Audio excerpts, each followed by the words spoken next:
Chapter 294, Storm of Swords. Although Feng lost against the Balrog Serpent in a direct confrontation, Thunder Flame Explosion, the skill he used, wasn't just a powerful destructive skill. It was also a control skill. However, the Balrog Serpent was a special elite monster. It possessed a degree of resistance towards control skills. Hence, the level 7 Thunder Flame Explosion, which would originally place enemies hit by it in a fainted state for 5 seconds, only managed to incapacitate the Balrog Serpent for 5 seconds. For average players, 5 seconds might not seem like a long time. For Feng, however, it was plenty of time. Wind Blade.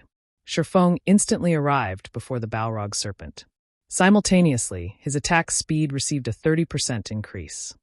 However, Feng was still not satisfied with this. He then proceeded to activate the additional skill of the Purgatory's shadow, Purgatory Power. Purgatory Power, when activated, increases attack speed by 100% and damage dealt by 30% for 15 seconds. Cooldown 2 minutes. Feng then activated 9 Dragon's Slash.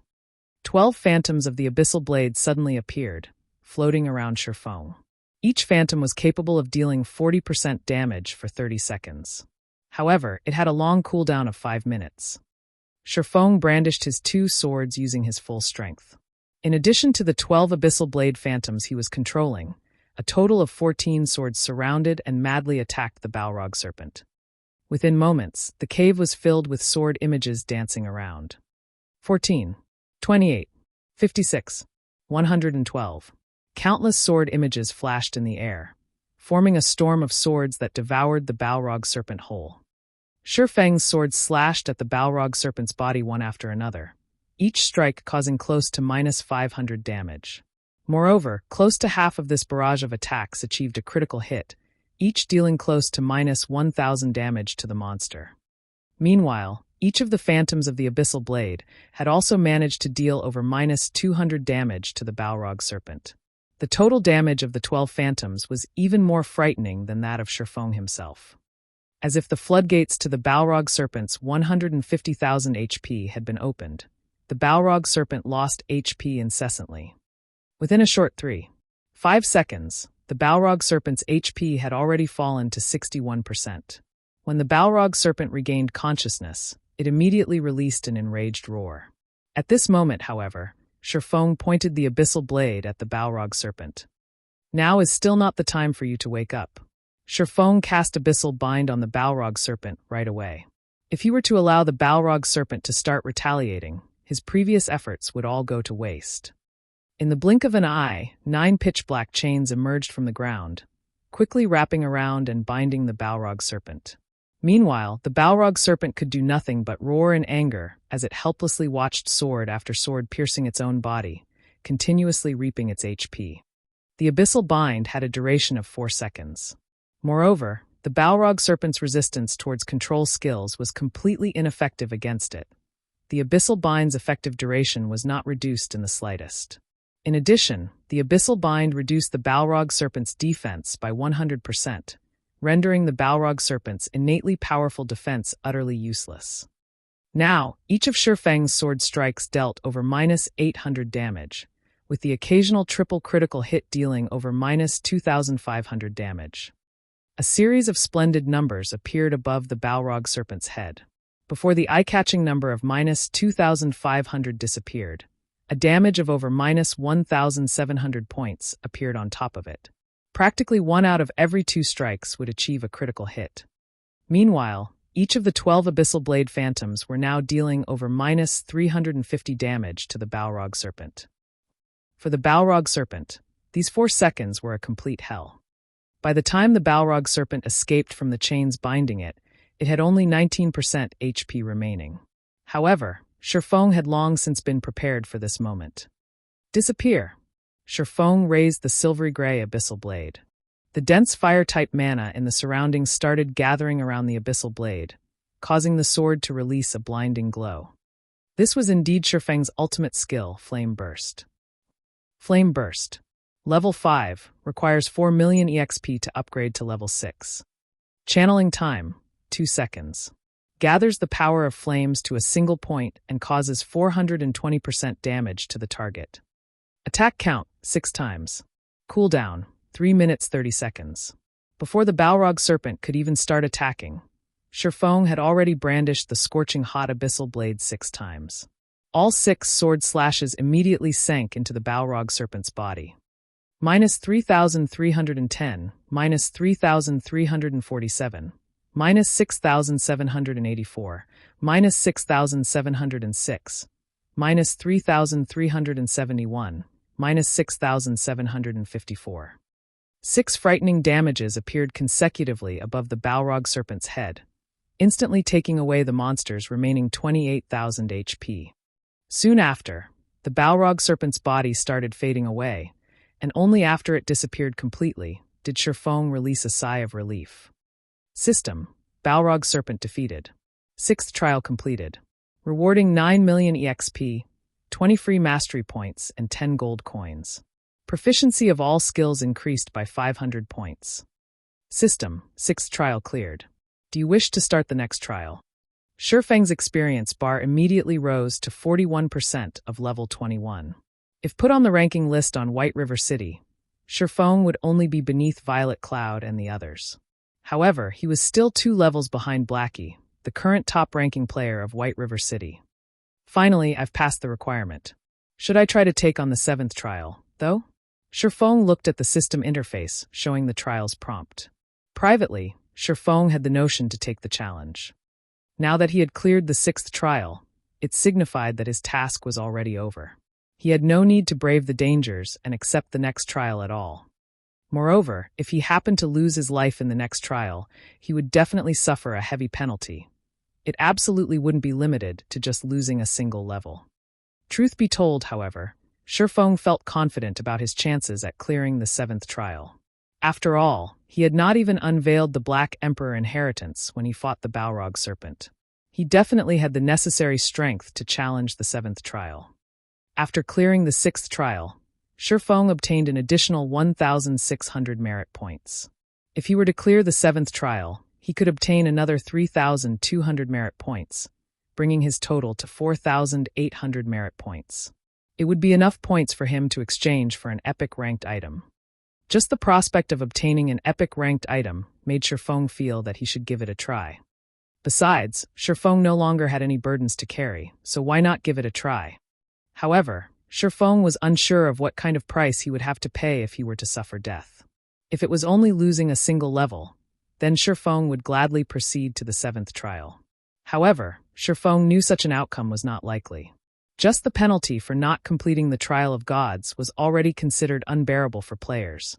Some players might even have to delete and restart their accounts due to the harsh penalties imposed. Meanwhile, the 12 Trials was the most challenging trial of the War God's Temple. It would be an insult to the War God's Temple if the punishment for dying was only the loss of a single level. Just as Feng was hesitating, his system communicator rang. Meanwhile, the person calling him was Aqua Rose. Did something happen? Feng asked. Previously, Feng had already told Aqua Rose that he did not wish to be disturbed as he was about to do a quest, and that, unless there was something big happening, she shouldn't try to contact him. Based on Aqua Rose's serious personality, if it wasn't an extremely important matter, then she definitely wouldn't try to contact him, hence Feng's question. Dark Star has suddenly declared an all-out war against us, and several hundreds of our guild members have already been killed by members of Dark Star while they were out grinding. Moreover, the core team, led by Fire Dance, has also been trapped by Dark Star inside the Silverleaf Forest.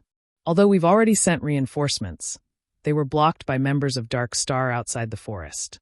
What I'm trying to say is that, guild leader, you need to immediately contact Gentle Snow and have her send some people to help contain Dark Star, so that our members can take the opportunity to save Fire Dance and the others. Aqua Rose was extremely anxious at this moment. They had already failed to break through the encirclement of Dark Star around the Silverleaf Forest multiple times now. If this situation continued, Fire Dance and the others would truly be finished. Feng Shenyang, you did good. Feng's expression immediately sank, a cold killing intent gleaming in his eyes. If Fire Dance and the others belonging to the main force of the guild were to die a few times, it would be a tremendous loss to Zero Wing. leaving aside the fame that Fire Dance and the others had accumulated for themselves. Just losing a part of the equipment they possessed would be a serious blow to the guild. Just how long would it take for them to recover such precious equipment? Meanwhile, when Feng tried to figure out who was responsible for such a situation, Feng Xianyang came up as his strongest suspect. Feng Xianyang was the true wielder of authority in Dark Star. After Feng's previous forthright rejection, it would not be strange if Feng Xianyang retaliated. Hence, who else could be responsible for Dark Star's declaration of war? Chapter 295 Mirage Beast. Although Feng was incensed by this news, Fire Dance and the others would have long since lost their lives by the time he arrived at the Silverleaf Forest. "All right, I'll contact Gentle Snow immediately." Feng disconnected his call with Aqua Rose after saying so. He then called out his friends list, selected Gentle Snow's name, and chose to contact her. It was a fact that Ouroboros and Zero Wing were allies. Since an ally was under attack, Gentle Snow naturally did not refuse to send reinforcements when Feng asked. Moreover, Gentle Snow had found out about this entire matter a step ahead of Feng. Hence, she had already organized her subordinates even before Feng contacted her, and they were just about to hurry over to the Silverleaf Forest right at that moment. Gentle Snow had gathered 2,000 members from Ouroboros to aid Zero Wing. Of them, 500 were elite members of the guild. Such a powerful force would pose a huge threat to the 6,000 members of Dark Star blocking the way into the Silverleaf Forest. "Many thanks for your help, Miss Snow. In the future, members of Ouroboros that shop at the Starstreak trading firm can enjoy a 10% discount on all products," Feng said in thanks. "You said this yourself. I'll gladly accept your offer, then." Gentle Snow revealed a faint smile. Currently, over half of the player population in White River City was patronizing the Starstreak trading firm. After all, not only were the items sold there of good quality, there was also a large selection available. Moreover, the product supply was plentiful. Normally, the various guilds in White River City would always make a trip to the Starstreak trading firm before they went dungeon diving. If Ouroboros could receive a 10% discount when purchasing items there, it would save the guild a lot of money.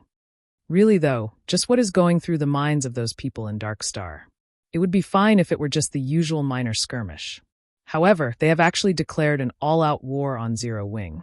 Isn't Lone Tyrant afraid that his guild might suffer heavy losses and lose the ability to compete for the first clear of the 3 great dungeons? Gentle Snow commented curiously. The competition over the first clear of the 3 great dungeons had already reached its most crucial moment right now. Moreover, Dark Star only had the final boss left to defeat in order to snag the first clear of the Land of Death and gain an absolute advantage over the other guilds. However, Dark Star had instead chosen to take action against Zero Wing at this critical junction. God's Domain had been launched just recently. At this early stage of the game, everyone was busy leveling up and raiding dungeons to strengthen themselves. Guilds, in particular, were deeply afraid of falling behind others. Even if conflict arose between guilds, both sides would usually choose to show restraint. After all, an all-out war between guilds would profit nobody. Worse, they might even get taken advantage of by a third party. If such a situation were to truly occur, then the damage to both guilds would grow even more massive. Hence, unless there was a huge disparity in strength between both sides, nobody would casually choose to start a war. Dark Star and Zero Wing were both among the top 6 guilds in White River City, so the difference in strength between the 2 guilds was not particularly wide. No matter how Gentle Snow looked at the situation, she could not figure out why Dark Star would choose to suddenly declare war. "I am afraid that the one starting the war this time around isn't Lone Tyrant, but the organization that's backing him, Underworld," Feng said, laughing bitterly. Underworld. Gentle Snow couldn't help but wrinkle her eyebrows at this revelation. "So that's how it is. I've been wondering how Dark Star had managed to suddenly obtain so many experts. It turns out the mysterious power supporting Dark Star is Underworld. However, how did you manage to find out about this? Even though I've planted many spies inside Dark Star, I never managed to uncover the forces hidden behind Dark Star." Feng Xianyang from Underworld came looking for me to buy some of Zero Wing's shares. However, the price he offered was simply too low. I rejected his offer, so now he is trying to get back at me by destroying Zero Wing. Feng revealed the truth. Gentle Snow immediately understood the situation after listening to Feng's words. It was no wonder Dark Star was completely unafraid of commencing an all-out war. With Underworld's background, it only needed to field a part of its forces located in the eastern region of Starmoon Kingdom to completely destroy Zero Wing. With such a large disparity in strength, it was natural for Dark Star not to fear a war. So it is Feng Xianyang. He is indeed a person who would take revenge for the slightest of offenses. However, with Underworld's financial power, his offer to buy Zero Wing, which possesses a guild residence, should not have been low. At the very least, he should have offered 500 to 600 million, right? Gentle Snow came to an abrupt realization. However, she also felt curious about this matter, as the Feng Xianyang she knew was not a tight-fisted person. 1 billion credits and several hundred experts. In addition, they would also provide 100 gold coins as support every week, Feng said. 1 billion credits and also 100 gold coins per week? Feng Xianyang sure is generous. Even I might feel tempted if given such an offer. Yet, you actually complained that it's too little? No wonder he's angry. Gentle Snow chuckled softly. Feng simply replied with a faint smile, not bothering to give an explanation on the matter. Aside from a few core guild members knowing about the Purple Sun Mansion being their new guild residence, nobody else knew anything about it. The others only knew that Zero Wing possessed a guild residence. They were not clear where exactly it was located. After all, there were simply too many plots of land available in White River City. Moreover, the Purple Sun Mansion was currently under reconstruction. It would take 2 more days before it can be used and also unveiled to the public. Following which, Feng made some small talk with Gentle Snow before ending the call. He then proceeded to start the 7th trial. If nothing unexpected happened, the 2,000 players led by Gentle Snow could definitely break apart Dark Star's encirclement around the Silverleaf Forest. Hence, what Feng needed to do now was to increase his own strength by obtaining even better tools and equipment, slowly and gradually enhancing their guild's foundation. In regard to the battle at the Silverleaf Forest, Feng could only play the role of an observer. Even if he were to rush over there right this instant, everything would have long since been over by the time he arrived. However, Feng would definitely remember this debt of hatred. Sooner or later, he would repay this debt to Dark Star and Underworld 10 times over. The stage for the 7th trial was an ancient coliseum. The moment Feng laid eyes on his opponent, he was immediately shocked by what he saw. Why is it myself? Feng looked at the familiar figure gradually appearing at a corner of the coliseum, feeling very surprised. However, when he used observing eyes on this twin of his, he immediately came to an understanding. Mirage Beast, Rare Special Elite. Level 20. HP 200,000/200,000. This Mirage Beast was capable of replicating the appearance and skills of an enemy. However, unlike players, it had a frightening amount of HP. In a one-on-one situation, players would find it extremely difficult to kill the Mirage Beast. In God's domain, the only advantage players had over monsters was the diversity of skills they possessed. Meanwhile, players could use these skills in various combinations to exert even stronger power. Yet, if the Mirage Beast possessed the same skills that players did, then players would lose even that little advantage they had. When comparing the power of skills, the Mirage Beast's skills might even be more powerful than the players. Good timing. I was just thinking of trying out a few things. Feng advanced, immediately directing a chop at the Mirage Beast. Meanwhile, the Mirage Beast had similarly charged at Feng, and it too had sent a chop at Feng. The moment the two swords clashed, sparks flew all around. However, when all was said and done, Feng was still a player.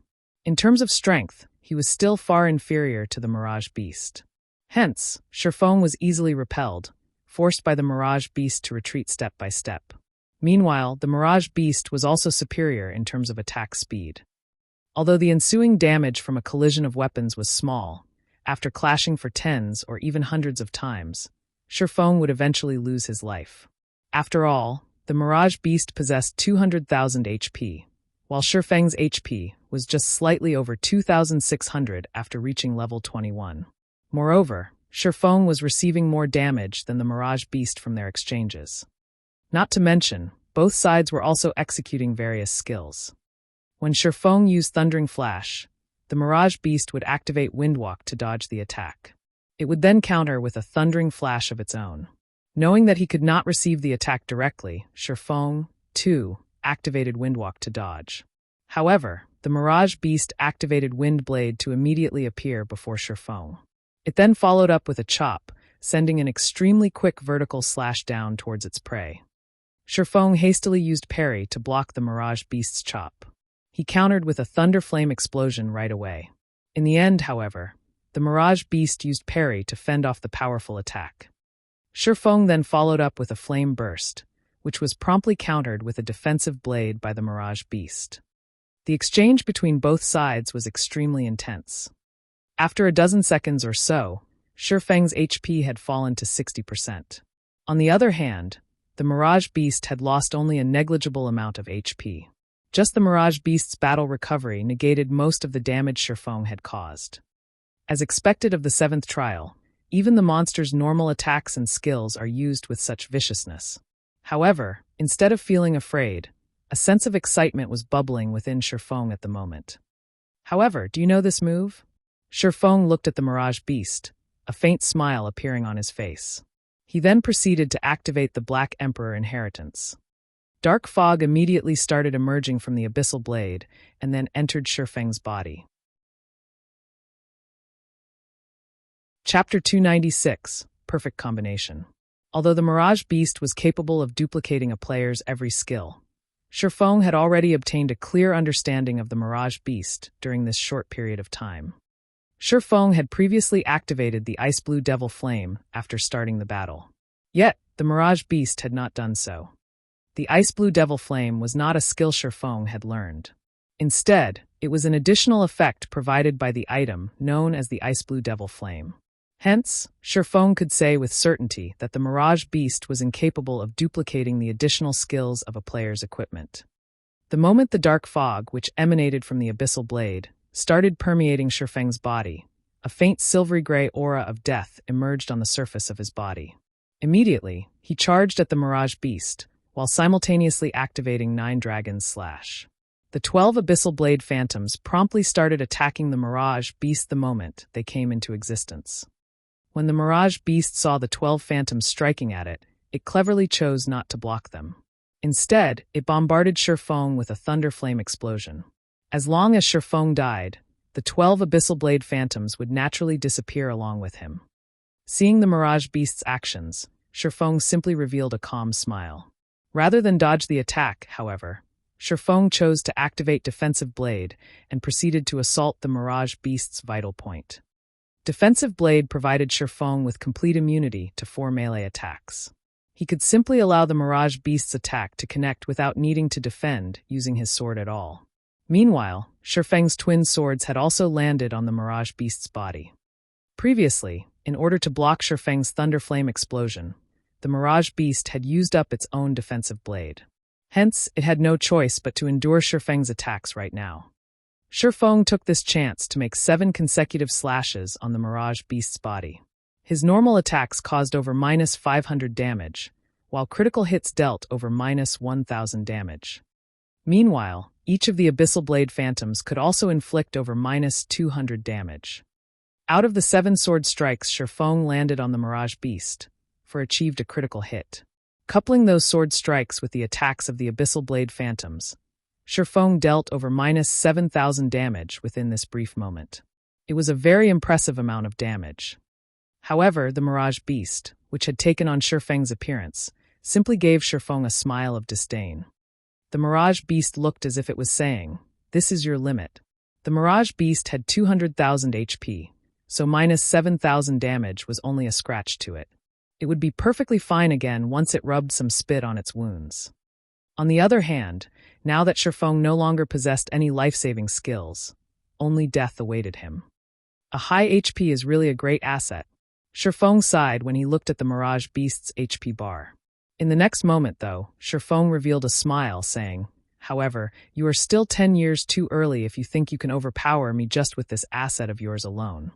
Feng activated the Purgatory Shadow's additional skill, Purgatory Power, increasing his attack speed by 100% and damage by 30% for 15 seconds. Feng then pointed the abyssal blade at the Mirage beast charging at him. Abyssal bind. 9 chilling chains instantly emerged from the ground, wrapping around and restraining the Mirage beast. Abyssal bind had a duration of 4 seconds. Despite being sealed, however, the Mirage beast showed no signs of panic at all. It did not even try to resist in the slightest. Instead, it revealed a mocking expression as it looked at Feng, as if telling Feng to slash it as much as he wanted to. Previously, Feng had only managed to take away around 7,000 of its HP after attacking it for slightly over a second. Even if the Mirage beast allowed Feng free rein for 4 full seconds, the most it would lose was around 30,000 HP. That was not even a quarter of its total HP. Moreover, after Feng exhausted all his skills, he would also lose his means of dealing bursts of damage. With neither life-saving skills nor bursting skills, the end result was obvious. Hence, the Mirage beast felt very assured of its victory. Since the very beginning, this human never had a chance of defeating it.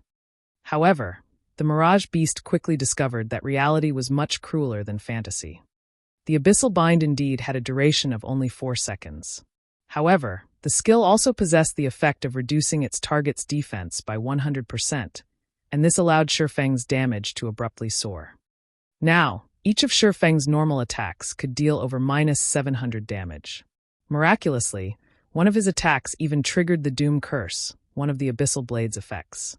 Instantly, the Mirage beast had its attributes reduced by 30%, and its maximum HP fell from 200,000 to 140,000.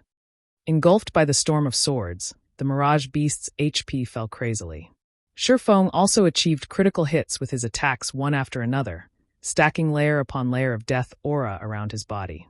In this situation, the 9 Dragons Slash could be said to be a perfect match for the Black Emperor inheritance. After activating the 9 Dragons Slash, Feng would not be lacking in death auras at all. Before the 4 seconds were up, the Mirage beast's HP had already gone below the 70% threshold. Just as the Abyssal Bind was about to lose effect, and the Mirage beast was about to regain its freedom, Feng abruptly leaped into the air and switched sword techniques. Simultaneously, he used 10 of the 30 layers of death aura he had accumulated to reduce the Thunder Flame Explosion's cooldown. The level 7 Thunder Flame Explosion had a cooldown of 30 seconds. Meanwhile, each layer of death aura could reduce a skill's cooldown by 3 seconds. After using 10 layers of death aura, Thunder Flame Explosion could be used again. However, Feng was still not done. He then used the remaining 20 layers of death aura on himself, instantly increasing all his basic attributes by 40% and attack speed and movement speed by 20% for 10 seconds. After receiving this new buff, Feng executed Thunder Flame Explosion, bombarding the Mirage beast's head and sending sparks of flame flying all around. A damage of over -1,300 points appeared above the Mirage beast's head, and the monster was placed into a fainted state for 3 seconds. Unless a monster was completely immune to control skills, powerful experts could usually restrain said monster continuously until death. Meanwhile, it was obvious that the monsters were not completely immune to control skills. They simply had a certain degree of resistance that would degrade the effects of control skills. Otherwise, it would truly be impossible for players to clear the 12 trials. Nevertheless, Feng was very clear about his own situation. Currently, as his level was still low and the number of skills he had learned was few, he only possessed explosive power, but no staying power. After his short burst, if his enemy wasn't dead, the only options left for him were either to die or to flee. At present, Feng still had many gaps to fill in terms of the skills he had learned. However, the Black Emperor inheritance just happened to be able to fill these gaps, allowing him to create a perfect cycle with his skills. Without the Black Emperor inheritance, Feng would not have dared to challenge the 7th trial at all. The only pity was that the effects of the Black Emperor inheritance could only be used on the skills Feng had personally learned. It could not be used on the additional skills that came with equipment or weapons. If it were actually possible to do so, it would simply be too overpowered. Throughout the fainted debuff's 3-second duration, Feng had not only dealt a ton of damage himself, he had also managed to collect over 20 layers of death aura, thanks to the 9 Dragons Slash. When the Mirage beast was about to regain consciousness, Feng spent another 10 layers of death aura to reset the cooldown of Thunderflame Explosion, before promptly using it on the Mirage Beast again. This time, however, the fainted debuff of Thunderflame Explosion was less effective on the Mirage Beast. The debuff's duration was less than 3 seconds now. However, Feng did not care about this matter, because at this time, he was drowning in the pleasure he felt from brandishing his two swords. He felt that this was the true combat method a swordsman should have, and it was a combat method he had always been pursuing. Excessive strength easily gave rise to gaps. Instead of mindlessly trying to deal as much damage as possible, the true way to battle was to combine and coordinate one's skills to attack steadily like flowing water. In this way, Feng continually used Thunderflame Explosion to incapacitate the Mirage Beast. Although the fainted debuff's effect grew weaker and weaker each time, the Mirage Beast's remaining 140,000 HP was still forcefully wiped out by Feng's perfect control. Ultimately, the Mirage Beast remained helpless until the very end. The various big shots present in the Eternal Throne also could not help but be shocked by this result. They had never imagined that Feng had such strength within him. System: Mirage Beast defeated. 7th trial completed. Rewarding 15 million EXP, 30 free mastery points, and 10 gold coins. Proficiency of all skills increased by 800 points. System: 7th trial cleared. Do you wish to start the next trial?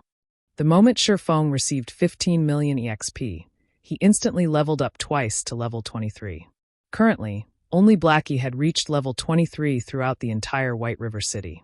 However, Blackie had spent several days in order to go from level 21 to level 23. On the other hand, Feng had taken less than 10 seconds to do so. Feng then looked at the system notification. Although his heart was filled with anticipation towards the 8th trial, he still shook his head, thinking to himself, one needs to know when to stop. With the points I've earned, I can already exchange for an epic ranked item. If I were to choose to continue, I would no longer be an expert but a gambler. The 12 trials was the toughest trial of the War God's Temple. The difficulty of the trials would definitely multiply several-fold the further he went. In Feng's estimation, the monster of the 8th trial would not be just a special elite monster.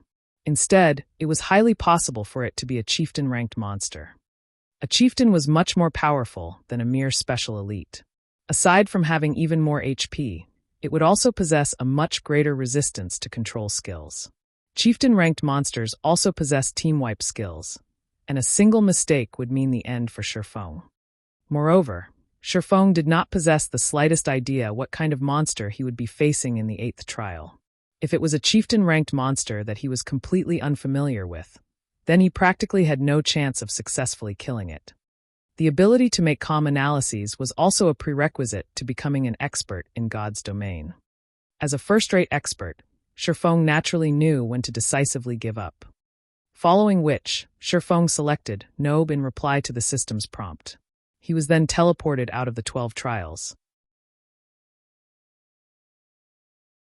Chapter 297 Stigmata. Interesting. Truly interesting. Sitting on a silver throne, Eucharis voiced his praise as he looked at Feng. Your performance has completely surpassed our expectations. It is also for this reason that we have decided to reward you with an additional 2,000 merit points. It was also a fact that the last time someone managed to clear the 7th trial was over a millennium ago. System: rewarding 2,000 War God's Temple merit points. That's generous of them. An expression of joy appeared on Feng's face. With 1,500 merit points, Feng could afford to exchange for a dark gold ranked item. Meanwhile, for 1,000 merit points would be equivalent to an epic ranked item. Hence, the additional 2,000 merit points he received right now was truly a big harvest. Since you've already passed our test, walk to the center of the chamber. We will give you the strength necessary to locate the 7 treasures, Eucharis said. Feng then strode to the center of the Eternal Throne. There were countless divine runes inscribed on the floor there, joined together to form a huge magic array. Meanwhile, the 50 silver thrones were hovering around this magic array, the thrones themselves apparently connected somehow with this magic array. Let us begin, then, Eucharis said as he looked at his companions. The lords of the silver thrones nodded their heads and promptly stood up. Immediately after, the mana inside the Eternal Throne started churning. The mana density here was no less than at the god's grave. Meanwhile, this thick mana clustered around the magic array, forming 50 dense-looking fluid balls. Each one of these fluid balls was the size of a basin. These balls of liquid mana were definitely the densest mana Feng had ever seen in all his years of playing God's Domain. At this time, Eucharis had also turned his head to look at one of the lords of the Golden Thrones. "My lord, the preparations are completed," Eucharis said respectfully. "It is still not enough," the phantom sitting in a golden throne said in a low tone. Eucharis was confused by these words. The liquid mana they had formed was several hundred times more precious than even 7 luminaries crystals, and each and every drop had taken the 50 of them great efforts to form, not to mention 50 basin-sized liquid mana. Such an amount of liquid mana was more than enough to cast a silver stigmata. It is rare to find good talent. "Let us lend a hand as well," the phantom sitting in a golden throne said to his 8 other companions. "Very well, then.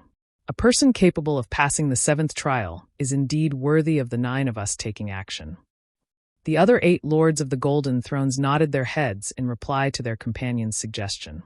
They then stood from their seats, floating in mid-air as they started to condense mana as well.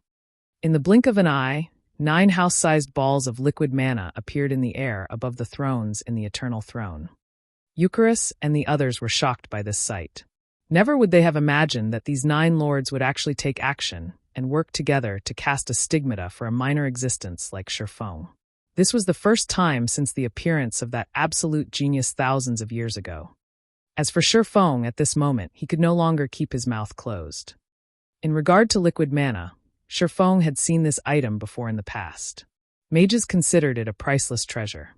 Even when offered epic-ranked items in trade, mage players would not be willing to part with the liquid mana they possessed. Just the basin-sized balls of liquid mana that each of the lords of the Silver Thrones had formed had already given Feng a great shock. Now, the 9 peerless existences floating in front of the Golden Thrones had actually managed to each form a house-sized ball of liquid mana. Judging based on sizes, the total liquid mana summoned by the 50 people from before did not amount to even 1/10 of a single house. In the next moment, all of the liquid mana summoned was injected into the magic array.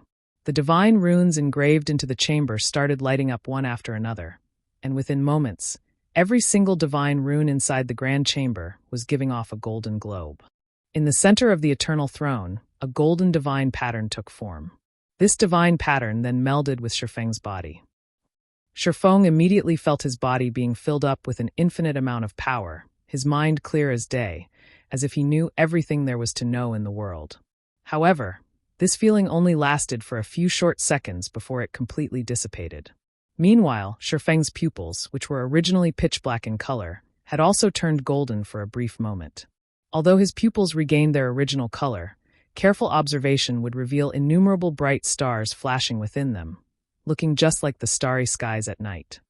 System: congratulations. Player has obtained Golden Stigmata. Reputation with the War God's Temple increased by 3,000 points. The seal on the Endless Abyss has been broken. If we wish to reseal the Endless Abyss, we need the assistance of the 7 treasures, which the gods had bestowed upon the human race. However, the 7 treasures have been missing for hundreds of years now, scattered throughout this large continent. A few of these 7 treasures have even been damaged. It would be extremely difficult to locate and gather the 7 treasures. However, with the stigmata that we have engraved into your body, your task of locating the 7 treasures should become much easier. As long as you come within a certain range of one of the 7 treasures, the stigmata will produce a response to notify you of it. If you happen to come across one of the 7 treasures that is damaged, the stigmata can also aid you in repairing it. Now that our part here is done, we will move to suppress the Endless Abyss. The fate of the entire continent will depend on you now. I pray that you will be able to gather the 7 treasures as soon as possible. System: Legendary Ranked Main Storyline Quest 7 Treasures Accepted. Quest Details: The 7 treasures have been scattered throughout the continent. Player is required to gather the 7 treasures within 2 years. Otherwise, the Endless Abyss will break through the War God's Temple's suppression and plunge all inhabitants of God's domain into misery and suffering, turning the continent into the playground of darkness. If player is unable to complete this quest, player's level will drop by 30, all attributes will be permanently reduced by 70%, and all EXP gained will be reduced by 90%. The system really is ruthless. If I can't complete this quest, this account would definitely have to be scrapped. Fortunately, I have 2 years to complete it. Feng inwardly clicked his tongue when he read the system notification. However, just what is this stigmata thing? Feng wondered as there was nothing new on his body or in his bag. He then opened his status bar to take a look. As expected, there was an additional column labeled Stigmata there. Golden Stigmata automatically perceives the presence of the 7 treasures within a radius of 5,000 yards. Detect can be used once a day to search for the specific location of the 7 treasures within a radius of 50,000 yards. In addition, player will receive Stigmata's power, providing player with ignore levels plus 20 and all resistances plus 40. For every increase in 5 levels, all attributes of player will increase by 5 points, in addition to receiving 10 free attribute points and 10 free mastery points. Player will also receive the skill Omniscient Eyes. Omniscient Eyes. A pair of eyes that can see through everything and find out all information. Nothing is capable of hiding from the Omniscient Eyes.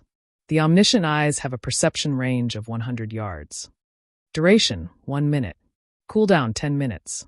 Such amazing effects. Feng's excitement after looking at the effects of the Golden Stigmata was indescribable.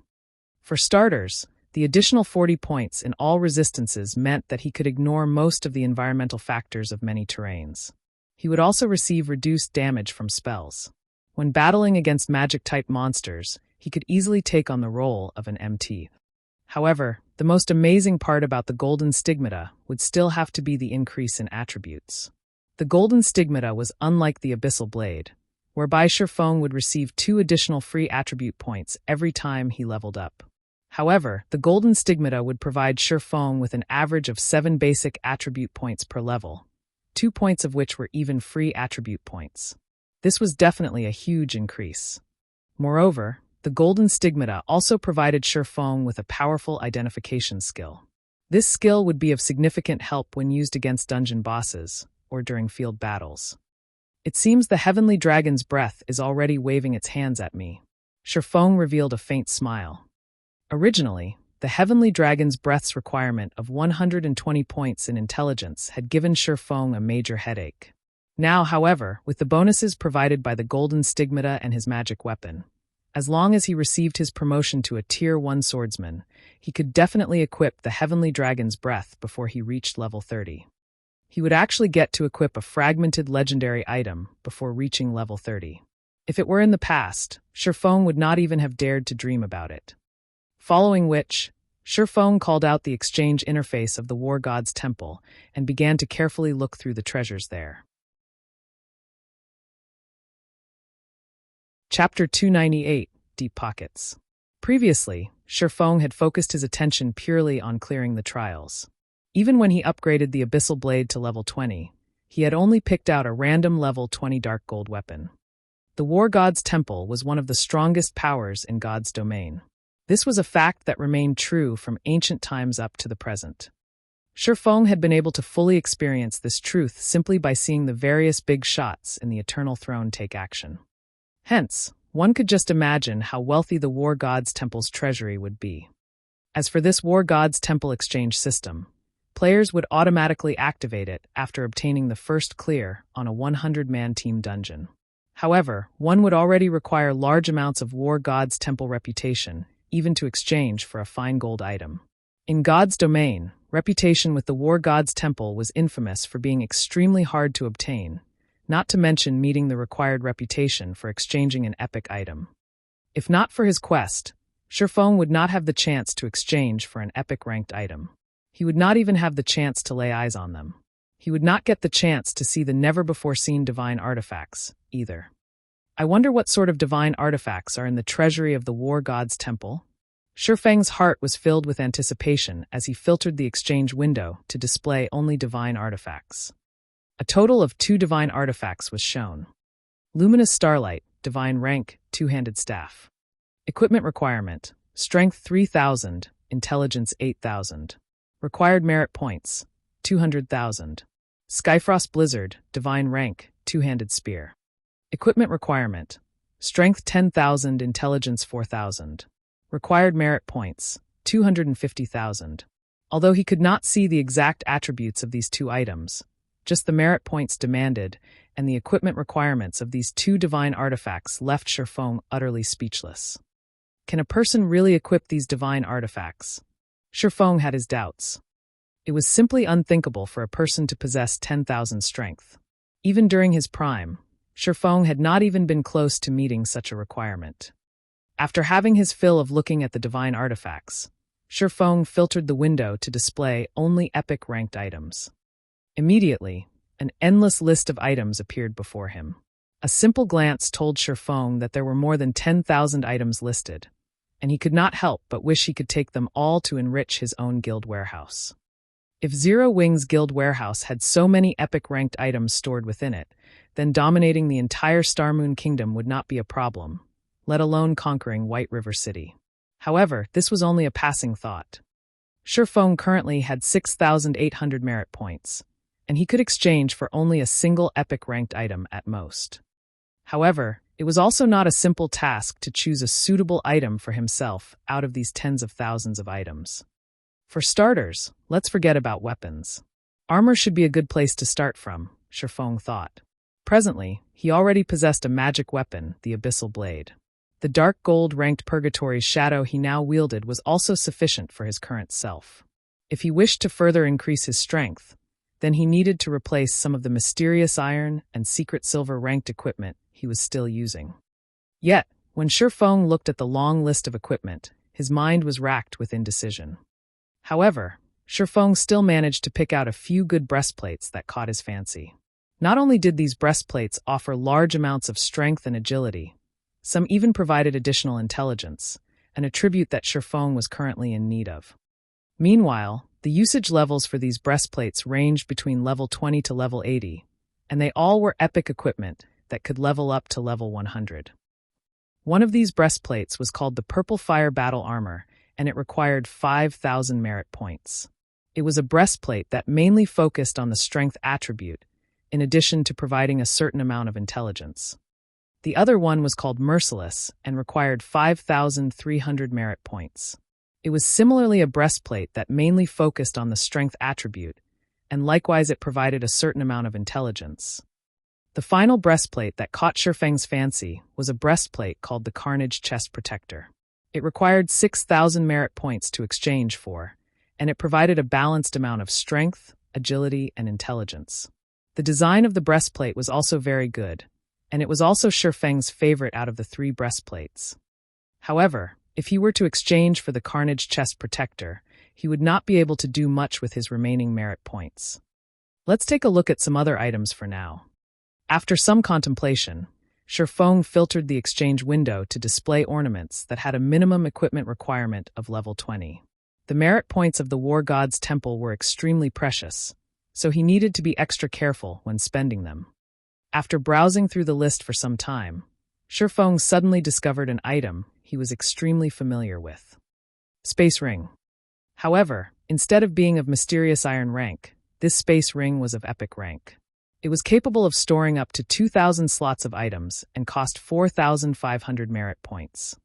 However, it would simply be a luxury to spend 4,500 merit points on this item, and Feng was definitely not willing to waste his precious merit points to purchase it. Ah, isn't this the ring mentioned in the legends? Why is it categorized under epic-ranked items? Feng noticed another ring he was familiar with. 7 Luminaries Ring.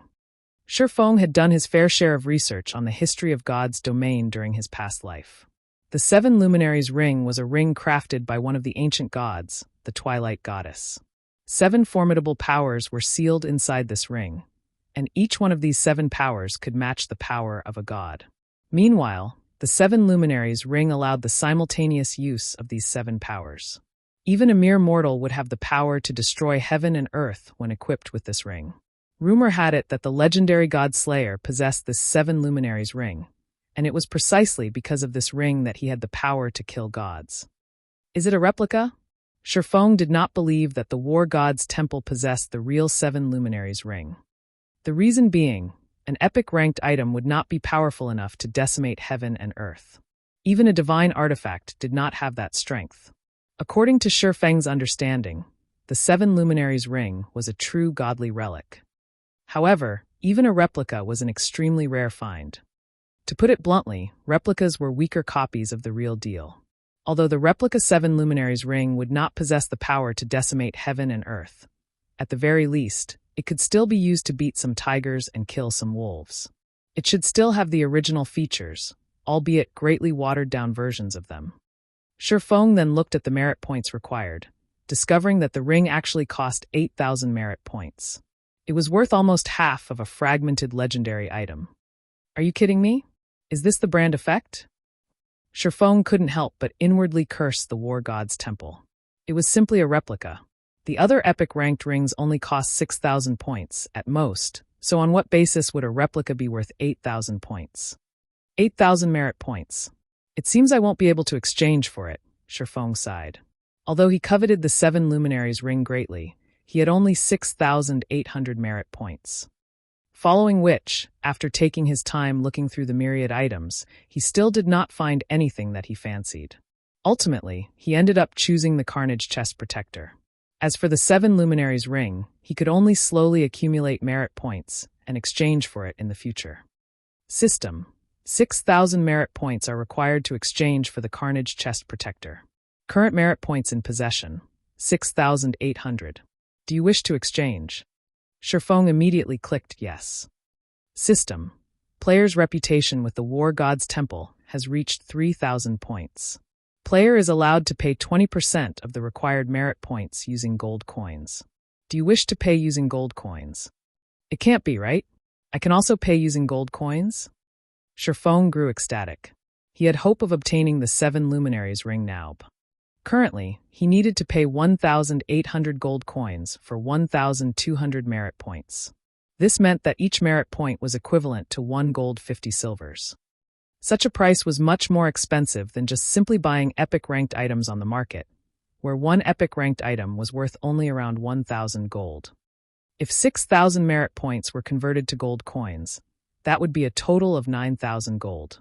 This price was at least 8 to 9 times more expensive than the markets. The system was truly Blackheart. However, this was a rare chance for Feng. If he could pay a portion of the merit points required using gold coins, he would be more than willing to do so. Following which, Feng chose to exchange for the Seven Luminaries ring instead. 20% of 8,000 merit points would be 1,600 points, which would be 2,400 gold coins. At this stage of the game, average players would be glad just to have a few extra silver coins to spend, and spending 20 to 30 silver coins at once would be considered an extravagance. As for gold coins, average players might not even know what these things looked like. Currently, 1 gold coin could be sold for 11,000 credits. Meanwhile, 2,400 gold coins would be worth over 25 million credits. Even a first-rate guild would not spend so much money just to obtain an epic-ranked item, not to mention spending 2,400 gold coins. If Aqua Rose were to find out about this matter, she would definitely label Feng a spendthrift. However, Feng chose to pay the 2,400 gold coins without hesitation. He had 5,000 gold on his person at this time, having originally intended to use this money to purchase a stall in Starmoon City. Now, though, doing so is no longer possible. After completing the exchange, a purple gold crystal ring appeared on Feng's palm. There were 7 different gems inlaid into the ring, and the entire ring itself exuded a faint purple aura. It looked absolutely luxurious and fascinating. Chapter 299. One word. When Feng received the ring, he could not help but grow excited. In the past, a legendary item had been sold for tens of millions of credits at the world auction. At that time, the news had thoroughly shocked the entire world. Many people felt that the person who purchased the legendary item was a complete fool. After all, it was simply an item inside a virtual world. It was nothing more than a data-generated item. Only a person whose head was caught in the door would spend so much money to purchase it. Now, if Feng converted the War God's Temple merit points and gold coins he had spent into credits, the total amount would be even higher than the price of the auctioned legendary item. More importantly, he had spent such a large sum just to obtain an epic item, which was 2 ranks lower than a legendary item. However, even if Feng were called a fool several hundred times over, he would still be willing to do what he had done without hesitation. He was only afraid that he would not get such a chance. Back then, countless people had ridiculed the person who purchased the legendary item as a big fool. Later on, however, that person became the guild leader of King's Return, Odin. King's Return was a super guild, and the territories it occupied surpassed even an empire. Meanwhile, as the guild leader of such an amazing guild, Odin was an existence that made everyone feel fear and respect. The wealth and status he possessed was simply unimaginable. Did anyone laugh at him after that? The answer was no. Instead, the target of people's ridicule shifted to the fool who had sold the legendary item in the first place. At that time, not to mention several tens of million, even if traded using a city with a population of several millions, it would still have been a losing transaction. Meanwhile, the 7 Luminaries ring was a godly relic mentioned in legends.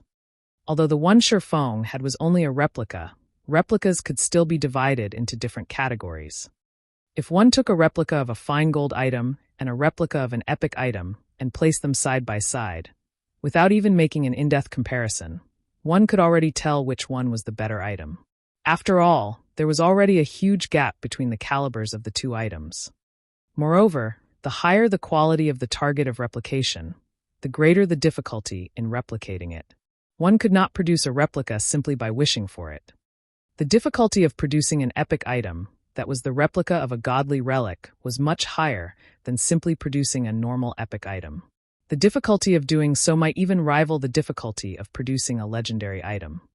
The person who produced this ring must be a truly amazing forging sage. If the materials and energy used were of higher quality, the final product might even have become a legendary item. Feng was a forger himself, so he naturally could tell just how amazing the forger that managed to produce this 7 Luminaries ring was.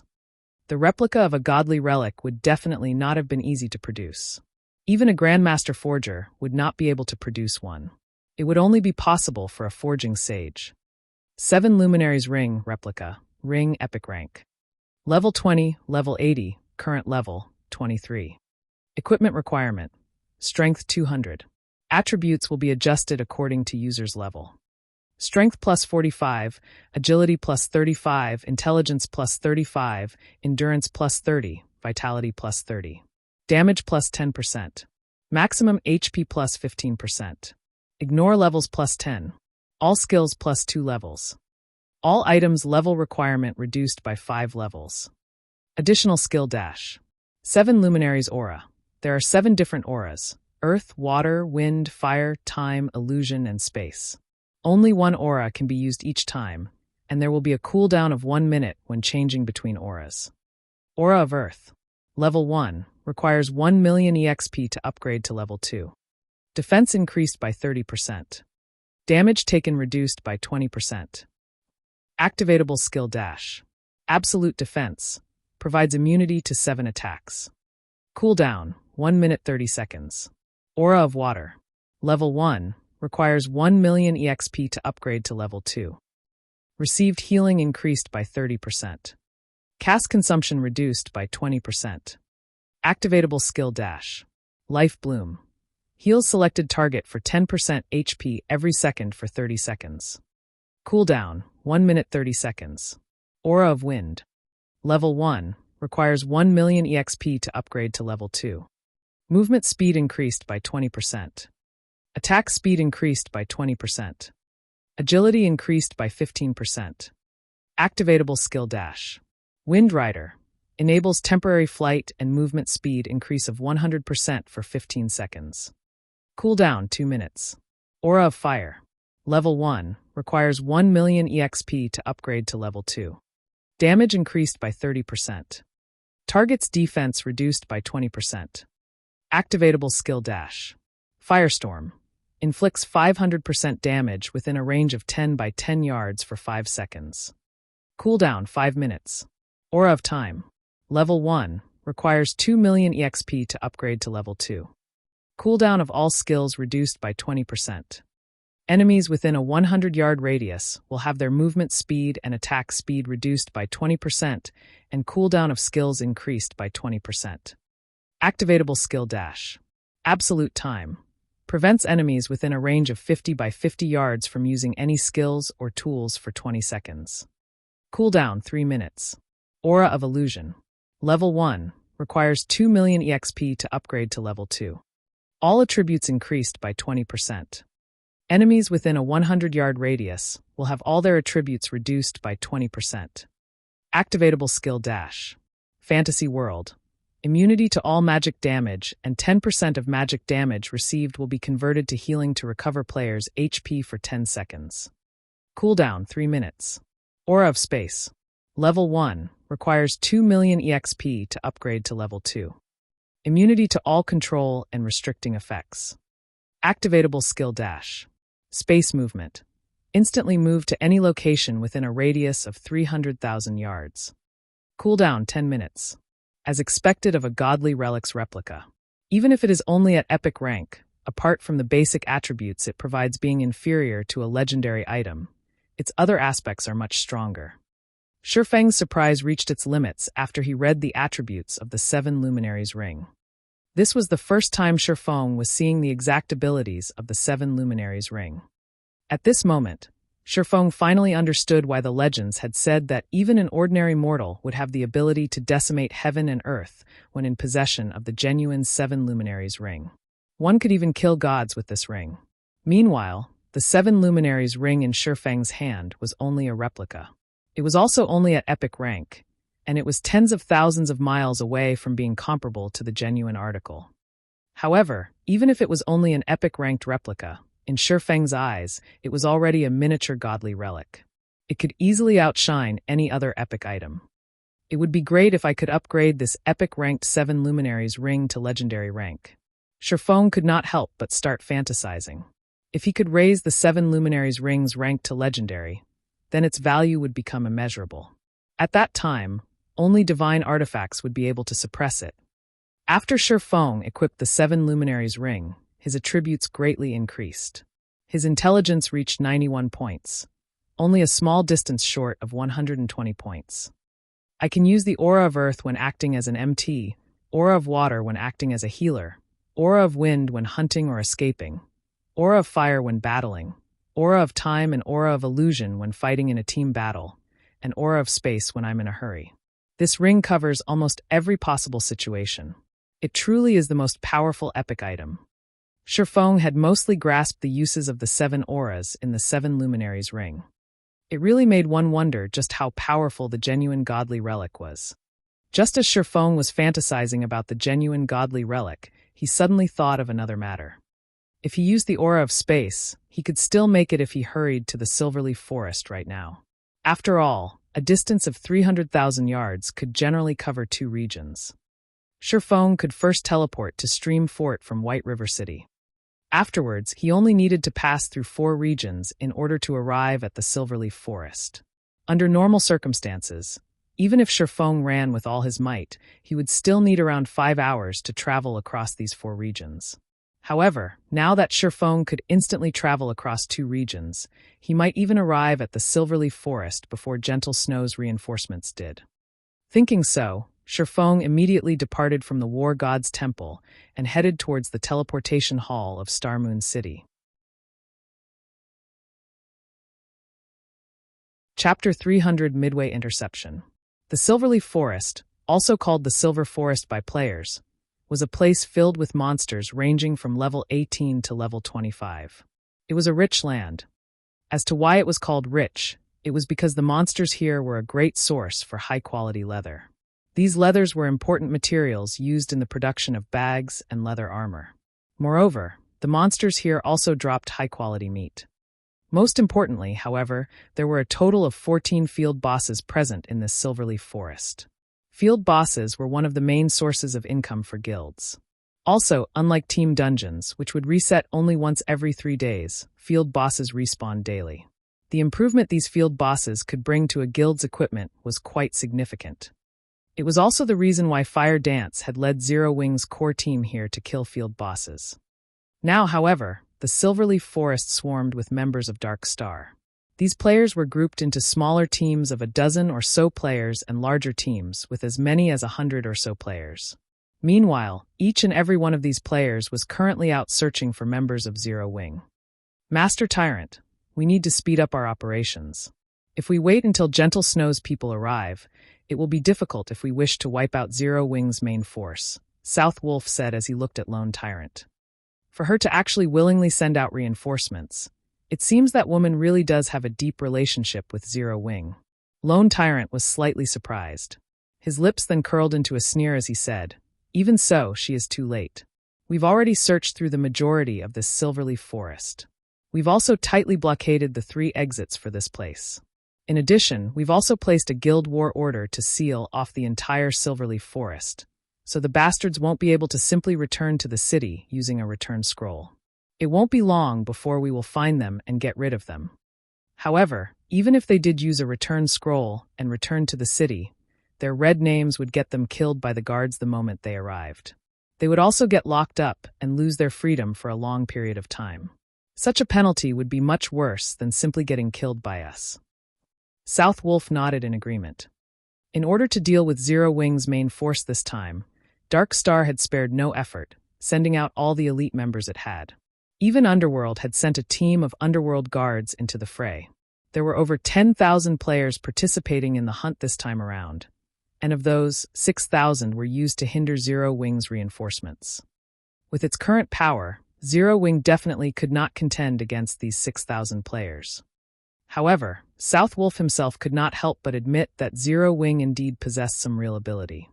Even when they were ambushed, they had still reacted in an extremely calm manner. They had immediately launched a counterattack and bravely fought back. Moreover, many within their ranks possessed relatively good techniques. This time, in order to kill the few hundred elite members of Zero Wing, Dark Star had lost over 1,000 members. South Wolf found this result simply unbelievable. The reason being, of the 1,000+ members that died, over 300 were elite members of Dark Star. Their fighting techniques could definitely be considered first-rate. The most unbelievable part was that even a few members of the Underworld Guards had been killed by Zero Wing. However, that was it. So what if Zero Wing was top-notch when it came to dungeon raiding? In a field battle, numbers triumphed over everything else. This was an unchangeable fact for all games. It's a pity that we didn't manage to locate Black Flame or Feng. If we could deal with them as well, we can thoroughly remove Zero Wing's name from White River City. We'll see if they dare act presumptuously in front of young Master Feng again. South Wolf's hatred of Feng had never dissipated in the slightest, and he had always intended to fulfill the words he had spoken before. However, now that they were about to get rid of Zero Wing's main force, the anger in his heart had lessened slightly. Relax, those two will soon be finished as well. In White River City, nobody can protect them. Even the elites led by Gentle Snow won't be able to do so, Lone Tyrant said proudly. How so? Asked South Wolf, somewhat surprised. If Zero Wing can make allies, why can't Dark Star do so as well? Lone Tyrant softly chuckled. Allies? This was the first time South Wolf was hearing about this. Of course you wouldn't know about this matter. This is a heavily guarded secret of Dark Star. I made this alliance precisely to forestall Gentle Snow's intervention, and also to prevent them from joining together with Zero Wing to deal with us, Lone Tyrant said pridefully, as if he had full control over everything. If Gentle Snow wishes to bring reinforcements over, she'll have to first see if she can arrive at the Silverleaf Forest's entrance. Regarding the matter of exterminating Zero Wing, this time, you can rest assured. You just need to remind Vice Leader Feng of the agreement we made. Guild Leader Tyrant can rest assured on this matter. As long as you complete the task this time, we will definitely deliver the 100 million credits and weekly funding of 150 gold that we promised. South Wolf laughed. Fine, as long as you guys don't forget your promise. Lone Tyrant nodded in satisfaction. In truth, he did not place much importance on Zero Wing. When Feng Xianyang had asked him to deal with Black Flame and Zero Wing, Lone Tyrant had simply agreed, not giving the request much thought. After all, Lone Tyrant had never acknowledged Zero Wing as Dark Star's opponent. His true enemy was only one person, Gentle Snow. However, the capital injection offered by Feng Xianyang this time around was quite attractive, so Lone Tyrant naturally yielded to his request. With this capital injection, he would be able to contend against Gentle Snow for White River City on an equal footing. As an added bonus, he could also gain plenty of good equipment from Zero Wing. Guild leader, we've found them, an assassin suddenly said in the team chat. Good, we'll head over there immediately. Lone Tyrant softly chuckled. He then gave a command through the guild channel, saying, Everyone, hurry over to that location. We must let them escape this time. The precious equipment on their bodies are waving their hands at us. Immediately, all the members of Dark Star that had come to the Silverleaf Forest cheered loudly. They had long since been drooling over Zero Wing's precious equipment. What secret silver equipment? Many members of Zero Wing's main force possessed fine gold equipment, and some even dark gold equipment. Meanwhile, at one of the dense thickets of the Silverleaf Forest, space suddenly ruptured. One man walked out from this rupture in space, and this person was none other than Feng, who had arrived using space movement. Space movement sure is convenient. Too bad it has a slightly long cooldown. Feng was liking the 7 luminaries ring more and more now. Feng had taken less than an hour to get here from Starmoon City, even arriving ahead of Gentle Snow. Just as Feng was about to contact Fire Dance, a call came from Gentle Snow. We got ambushed by 500 or so elite players, so it may be a little later before we can reach the Silverleaf Forest, Gentle Snow apologized. Ambushed? Feng was surprised. To actually muster so much manpower, that Lone Tyrant sure came prepared. We weren't ambushed by players from Dark Star. Gentle Snow shook her head. No. Is it Underworld, then? Feng couldn't help but feel amazed by Underworld's strength. It definitely should not be easy to field so many players for this hunt. Yet, they were actually able to deploy another 500-plus elites to hinder Gentle Snow. The organization known as Underworld really possessed a powerful framework. No, they're elites from World Dominators. My guess is that Dark Star has already joined hands with World Dominators. Gentle Snow then suggested, It won't be possible for my side to break through anytime soon. If your reinforcements really can't break through, you all should just give up. If we wait until World Dominator's troops head over there and carry out a pincer attack against you, then Zero Wing will truly be finished. I know. Feng fully understood the situation now. Dark Star wasn't planning on just giving a huge blow to Zero Wing this time. Instead, they intended to wipe out Zero Wing, removing it as a threat completely. Chapter 301 Fangs. The reinforcements from Ouroboros definitely won't make it now. Zero Wing's forces had also been blocked at the outer perimeter of the Silverleaf Forest. According to Feng's understanding, Dark Star currently had over 3,000 members searching inside the Silverleaf Forest, including practically all of Dark Star's elites. The 6,000 or so players blockading the outer perimeter were merely cannon fodder. If this stalemate continued, World Dominators might succeed in carrying out a pincer attack with Dark Star, annihilating Zero Wing's forces. Aqua, would it be possible to break through on your side? Feng contacted Aqua Rose and asked. With the current numbers we have at hand, definitely not. However, I've already mentioned this matter in the guild channel and have sent for more members to hurry over. We should be able to gather another 3,000 members in half an hour. The level and quality of equipment of our guild members are much higher than Dark Star's, so as long as we can join with these 3,000 members, we can break through their blockade, Aqua Rose said confidently. She had faith in their guild's combat prowess. Although Zero Wing had far fewer members than Dark Star, with Dark Star having well over 30,000 members, there wasn't much of a difference in the number of elite players each guild possessed. Of Dark Star's 30,000 members, more than 10,000 were newbies around level 10. Meanwhile, the elites that managed to reach level 16 only numbered around 6,000. On the other hand, despite recruiting only a small amount of players, their member count only hovering slightly above 5,000, there were actually over 4,000 elites in Zero Wing who were over level 16. If other guilds discovered this fact, they would be shocked. This was also why Aqua Rose had maintained an optimistic view of Zero Wing's future. As long as Zero Wing could assemble these remaining 3,000 members, they could easily deal with Dark Star's 6,000 extras. However, it would be impossible for them to engage in an all-out war against Dark Star. After all, there was still a big gap in the total number of elites each guild possessed. On top of that, Dark Star still had over 10,000 extras. Even if their combat prowess was weak, they could still overwhelm and kill Zero Wing's elites using the advantage of numbers. I understand. World Dominators is currently hindering Gentle Snow's group. You should stop trying to break through into the Silverleaf Forest from your side. Instead, turn around and begin a pincer attack on World Dominators. Let's take this chance to kick them out of White River City. Feng issued his commands after some thought. However, Feng's words had shocked Aqua Rose into a daze. Guild leader, we're here to save people. Wouldn't it be a bad idea to start a war with World Dominators right now? Aqua Rose asked worriedly. World Dominators was a first-rate guild. Although the main force of World Dominators was not based in White River City, they still should not be taken lightly. Just like Ouroboros, even though their main force was based outside of White River City, they were still the top guild in White River City. Moreover, wasn't World Dominators similarly one of the top 6 guilds in White River City?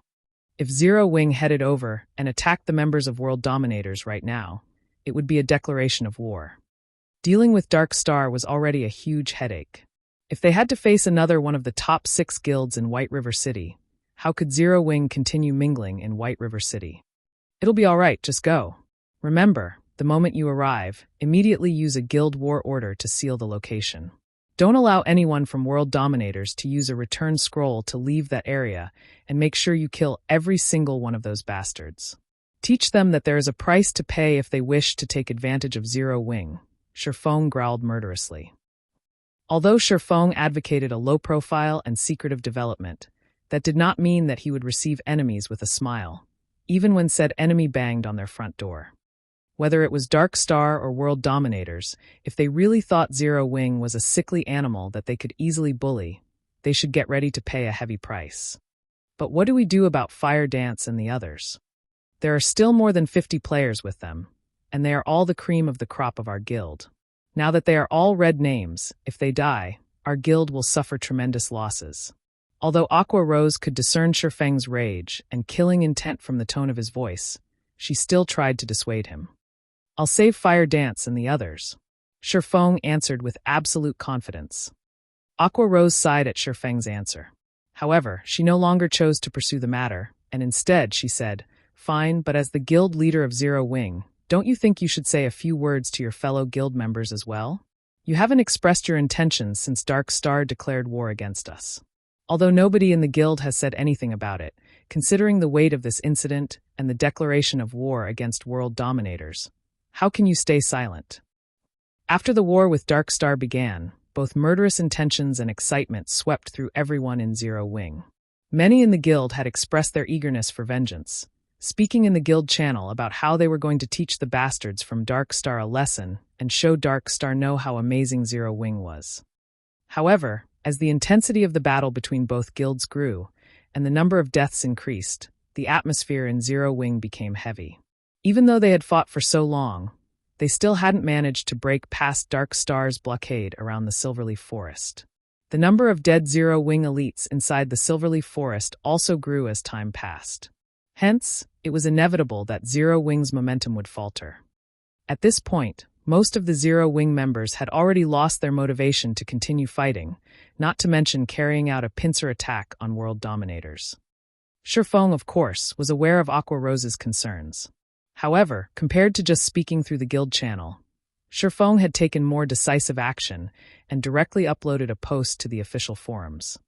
Dark Star, today you've dared to send tens of thousands of players to hunt the hundreds of players of Zero Wing. My Zero Wing guild will return this slight 100-fold. Even if we're down to our very last breath, we will massacre your 30,000 members as payback. The name of Black Flame, the chief forger of Starmoon Kingdom, had long since spread throughout the Starmoon Kingdom. Moreover, Zero Wing was also the first guild to own a guild residence.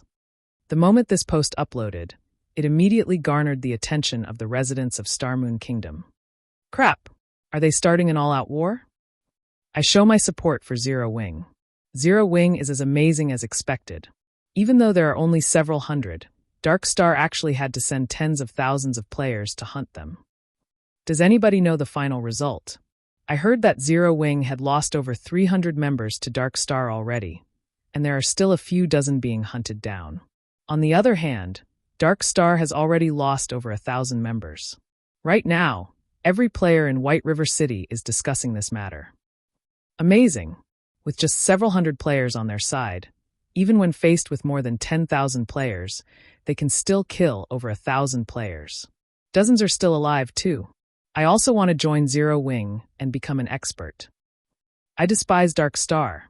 If they can, they should duel Zero Wing fairly.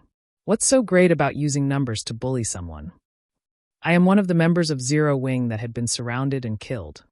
You guys should have seen how amazing our guild's Sister Dance and Brother Black fought. Sister Dance weaved across thousands of players, killing over 100 Dark Star members in a row. Brother Black's spells instantly vaporized hundreds of Dark Star members the moment it landed. I have a video recording of the battle, so come to Zero Wing's forum section if you want to have a look at it. After Feng uploaded his post, the entire forum exploded in a storm of comments. The players that had only recently started playing God's Domain also started paying attention to Zero Wing as a result of this commotion, especially after seeing the battlefield containing thousands of players. In comparison, the battle scenes they usually saw in movies were boring. The scene where countless stars crashed onto the battlefield, destroying the land and instantly turning hundreds of players into ash, especially stunned them. They couldn't help their boiling blood after watching this scene.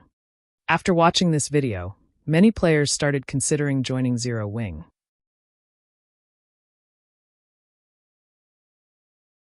Chapter 302, Strong Capital. Feng had used the name of Black Flame when he uploaded his post. Hence, just a few minutes after the post went live, it had already received a massive amount of visitors. The number of replies easily passed 10,000. Shortly after, the post had been automatically pinned at the top of the forums by the game officials, and there was also an additional bright red war tag on the post. This single word was eye-catching. Meanwhile, due to Feng's post, the originally crestfallen guild members' fighting spirits immediately reignited, and they hungered for Dark Star's death. Moreover, the video of Dark Star's ambush of Zero Wing had also shocked its viewers. The video allowed everyone to understand that even players could become so powerful. When the stars of light descended, the scene seemed as if the world was coming to an end, and within an instant, hundreds of players had been vaporized.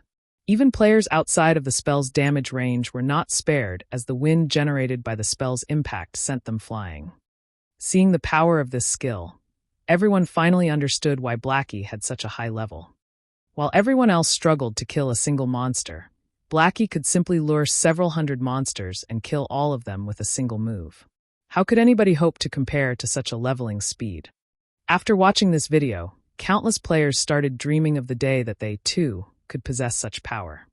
Such a skill was far more useful than any piece of quality equipment. Dark Star, just you wait. I will kill everyone who tries to block our way. That's right. Brother Black and Sister Dance are waiting for us right now. How can we be so shameful? Aren't they just 6,000 monkeys? Even if I have to die 10 times over, I will extinguish Dark Star. The members of Zero Wing all released spirited battle cries as they glared at the members of Dark Star blocking their path. As long as Aqua Rose gave the command, they would charge and take action. However, just as they turned their gazes to Aqua Rose, Zero Wing's vice leader, Feng's voice suddenly dominated the guild channel. I'm sure everyone is clear about what has happened today. Dark Star has declared all-out war against us, and they wish to wipe our names from White River City.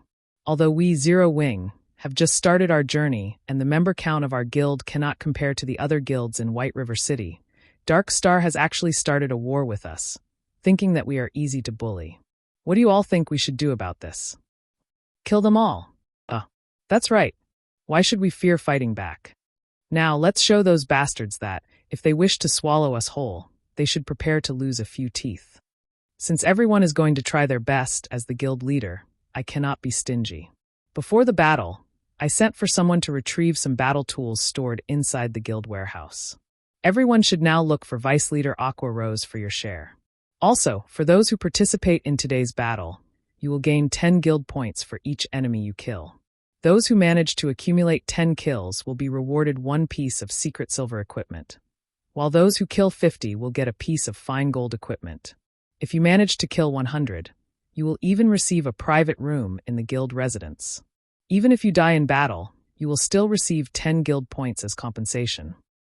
The moment Feng finished his monologue, everyone's hearts beat fervently, and their eyes glowed with excitement. Zero Wing's administration was very thorough, and one could only use guild points to exchange for items from the guild warehouse. However, it was extremely difficult for members to earn guild points. If converted to coins, each guild point was worth around 30 copper. Meanwhile, trading them for a level 10 bronze equipment required 30 guild points, which would be 9 silver coins. Currently, level 10 bronze equipment only sold for around 7 to 8 silver coins on the market. To put it simply, it was not a worthwhile exchange. It was also for this reason that another batch of players had withdrawn from the guild. In fact, this was something Feng and Aqua Rose had already taken into consideration. If the guild sold equipment cheaper than market price, then many members would try to take advantage of this fact to trade for guild equipment to resell elsewhere. They could then use the money to buy guild points again. Hence, the high prices were set to prevent an outflow of guild equipment and items. However, after the emergence of the guild residence and the additional benefit of renting private rooms, everyone in the guild no longer had a disfavorable opinion of the guild's administration. On the contrary, they all felt that the administration was extremely fair. Private rooms were something ordinary players dared not even dream of obtaining in other guilds. After all, the land in White River City and each guild residence could only contain a limited number of private rooms. Meanwhile, the higher-ups of the guild would surely occupy these rooms. Ordinary members would never be able to enjoy this benefit. Yet, Zero Wing had defied all expectations and actually opened up a few private rooms for ordinary members. Ordinary members of Zero Wing could actually rent these private rooms for a low cost of only 2 guild points per day. Although the price was slightly higher than staying a night at a hotel, unlike hotels, one could accumulate double EXP buffs from private rooms. With this feature, it was definitely worth spending a few extra copper coins. The members present in this battle also heard of the benefits provided by other guilds. Although other guilds also provided rewards and compensation to its members for killing and dying in battle, the amount offered was far worse than Feng's. 10 guild points equaled 3 silver coins. There were 3,000 members participating in this battle. If each one of them managed to kill one enemy, the total guild points awarded would be the equivalent of 9,000 silver coins or 90 gold. This was a massive sum of money. Moreover, Feng also promised to compensate for each guild member's death. At the very least, he would have to spend over 100 gold. If converted to credits, 100 gold would be worth over 1 million. This situation reaffirmed everyone's confidence in Zero Wing's financial resources and background. With such great benefits, powerful financial resources, and most importantly, such an amazing guild leader, was it possible for such a guild not to grow powerful? Even if I have to die, I'll still drag at least 10 guys with me. Humph! Don't you have any ambition?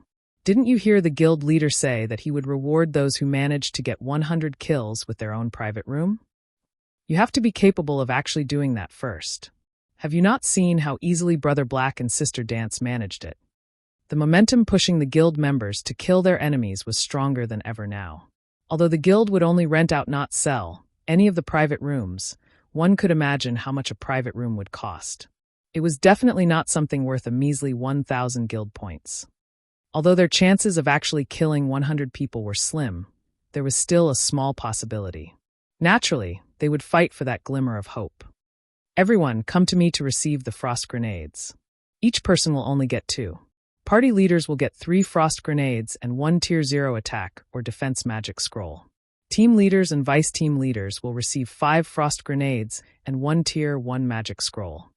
After Feng finished his speech, Aqua Rose started distributing the supportive tools to every guild member. In order to display Zero Wing's might to everyone in Starmoon Kingdom, Feng bled his pockets dry this time.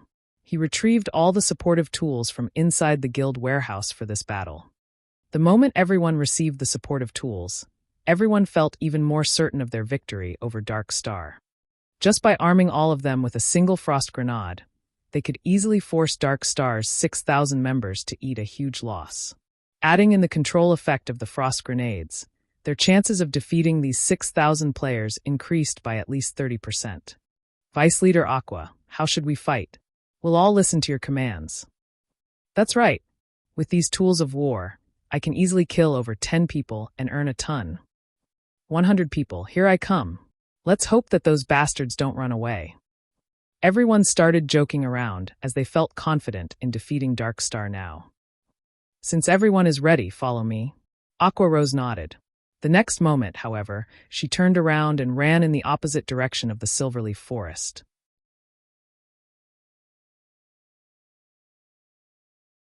Chapter 303, Hold Nothing Back. Deep inside the Silverleaf Forest. Boss, I don't know what's going on with Zero Wing, but they've retreated from Silverleaf Forest's entrance. An assassin who used stealth to stalk Zero Wing's troops reported in the team chat. It seems that they're giving up on trying to get in. Haha, that Black Flame made such a bold statement, yet now he's fleeing with his tail between his legs? If we upload this news to the forums, he will definitely become a laughingstock. South Wolf laughed loudly when he received this report. Lone Tyrant's lips curled into a sneer as well, saying contemptuously, Zero Wing is just a gathering of nobodies. Since the very beginning, they have never stood a chance at victory. They should consider themselves lucky. If they waited until we finished wiping out Zero Wing's core team, we would have turned around and begun a pincer attack on them with world dominators. At that time, even their remaining 3,000 to 4,000 members would have no hope, and Zero Wing would utterly disappear from White River City. Guild Leader Tyrant is as amazing as expected. It turns out that you had such a plan readied as well. No wonder you are an expert capable of competing with Gentle Snow over White River City. Not only do you possess extraordinary strength, but your intellect is also at the top of White River City. South Wolf flattered as he came to a realization. As long as you can remove Zero Wing's name from White River City, the only obstacle in your way will be Ouroboros.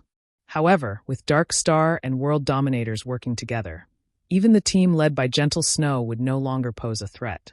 At that time, Guild Leader Tyrant would become the true overlord of White River City. It's still too early to make such claims. Lone Tyrant chuckled as pleasure filled his heart. He then continued, saying, Ultimately, Gentle Snow is a well-known expert and leader in the virtual gaming world. I'm afraid that I'll need more strength before I can chase her out of White River City. When the time comes, it will also depend on whether or not Underworld plays its part. Haha, Guild Leader Tyrant can rest assured.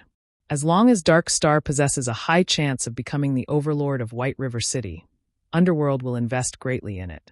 When the time comes, Underworld will send even more experts to help Darkstar solidify its position as overlord. South Wolf laughed, answering with certainty. With your words, South Wolf, I can rest assured. Lone Tyrant laughed with South Wolf. Currently, confidence regarding Darkstar's future filled Lone Tyrant. Now that Zero Wing has given up on saving Fire Dance and the core members, although I pity them slightly, we should still quickly end their lives.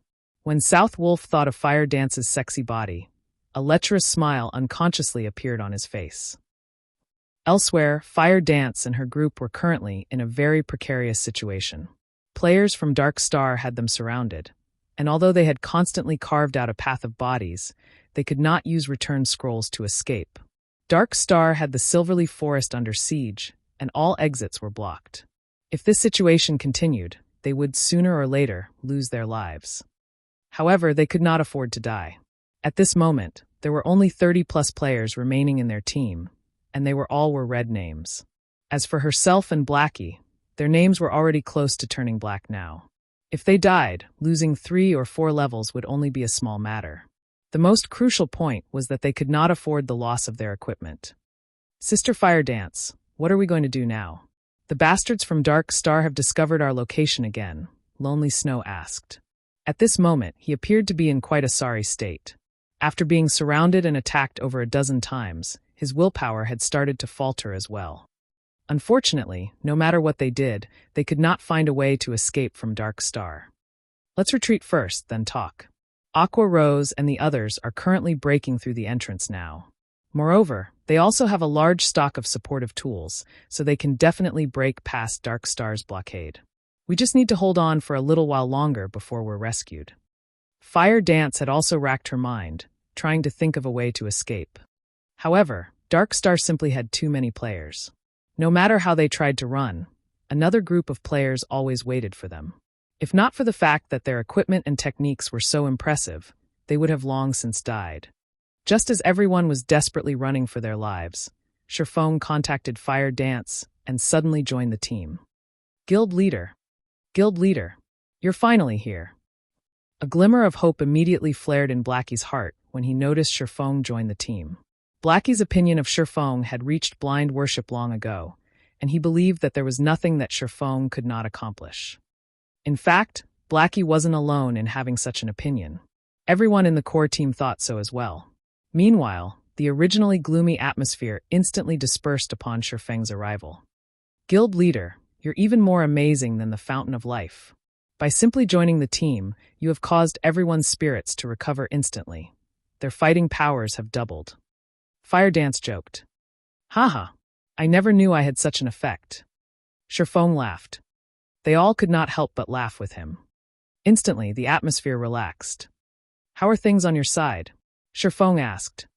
Dark Star has us forced into a corner, and it's practically impossible for barge through any of the exits. At most, I think we have another half an hour before we'll have to make a final stand against them.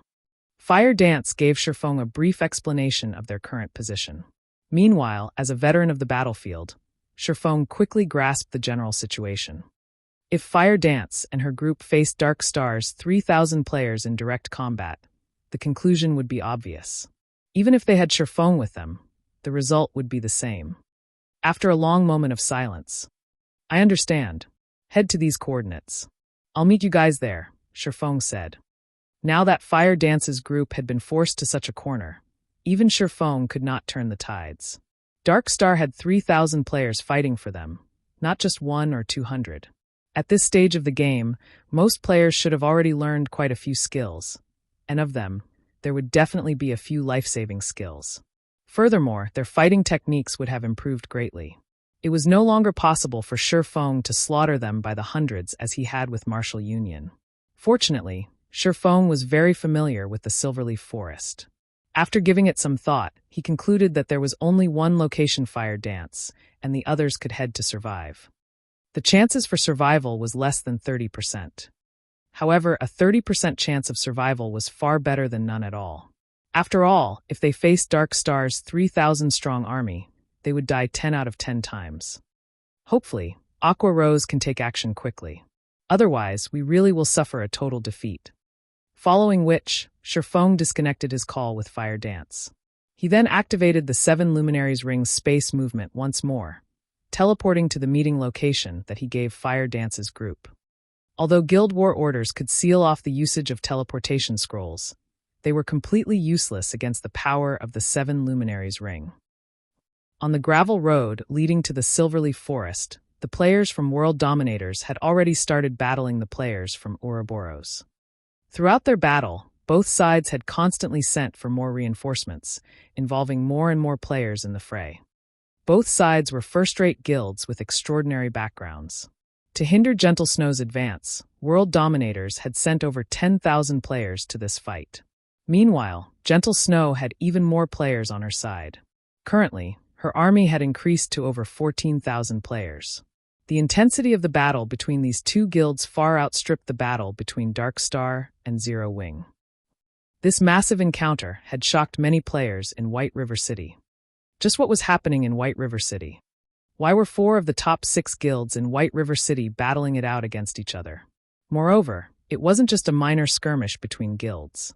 These 4 guilds had actually started a full-fledged war against each other, where only one side would rest when the other was obliterated. Such a situation was simply unimaginable in other cities.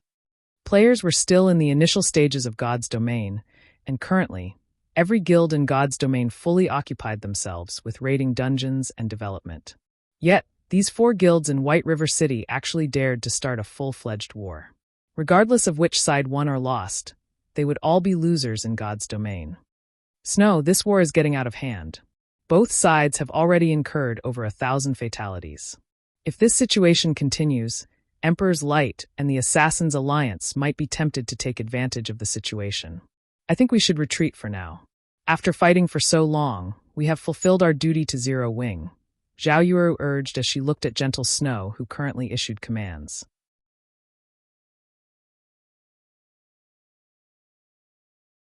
Chapter 304, Ferocious Beasts Released. In reply to Zhao Yueru's suggestion, Gentle Snow merely shook her head and revealed a smile, not bothering to give any additional explanations. Are we just going to continue fighting like this?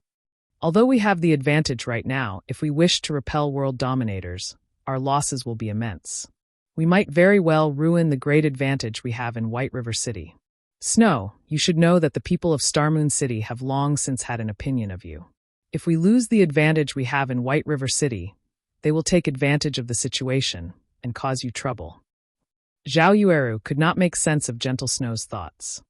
Although they were good friends with Black Flame, it wasn't enough of a reason to destroy the influence they had obtained through painstaking efforts. The fight between their two guilds was no longer a simple skirmish, but a war that involved over 10,000 people. Without sufficient benefits, one should never start a war. War was not a child's game. Not only were they required to give out rewards and compensation to the participants, but they also needed to pay for many other expenditures. To put it plainly, war was just a way for players to waste money. Though it would not have mattered as much if they could pay these expenses using credits. After all, their families in the real world were both wealthy and influential. They could easily ignore such insignificant expenses. However, what they were not spending credits, but coins, a commodity that could not be easily obtained. If they continued fighting this war, the advantage they previously held over the other guilds in White River City would fall behind significantly. Zhao Yueru knew that Gentle Snow was a person who spoke of righteousness and possessed high morals. If it were for a personal matter, she would never allow her companions to fight in such a desperate war. It was also the reason many experts willingly followed and respected her. Even if it were for personal reasons, Gentle Snow absolutely would not drag in the entirety of Ouroboros in White River City. Is Zero Wing truly worth the effort to attempt to win this battle and protect them? Zhao Yueru asked in confusion. Yes, I believe my own foresight. Gentle Snow's crystal-clear eyes glowed with firm confidence. In truth, Gentle Snow wanted to say that she believed in Black Flame and Yi Feng's potential. In addition, there was also a great power hidden behind Black Flame. Even to this moment, Gentle Snow had yet to glean any important information about Black Flame. Not only could he form a connection with the Starstreak trading firm, but he was also allowed to sell his products there. This was definitely not a feat that any ordinary power could help achieve. At the very least, to this day, Gentle Snow had yet to find any other guild successfully forming a relationship with the NPCs of a trading firm. Moreover, the experts in Zero Wing had practically appeared from thin air. If one claimed that no power supported Zero Wing from behind, then how was it even possible for a recently established guild like Zero Wing to draw in so many experts? Hence, Gentle Snow felt confident that she had made the right decision. However, if Gentle Snow discovered that Feng had simply recruited people in Jinhai City who had been experts in the past, just what would her expression be? As the desperate battle between Ouroboros and World Dominators continued, the vice leader of World Dominators, Blood Halberd, experienced a slight headache. Has that Gentle Snow gone insane? Isn't she just helping out some foreign guild? Is there a need to try so desperately? Blood Halberd appeared disappointed and confused as he looked at the casualty report he had received. As of this moment, they had lost over 1,500 players.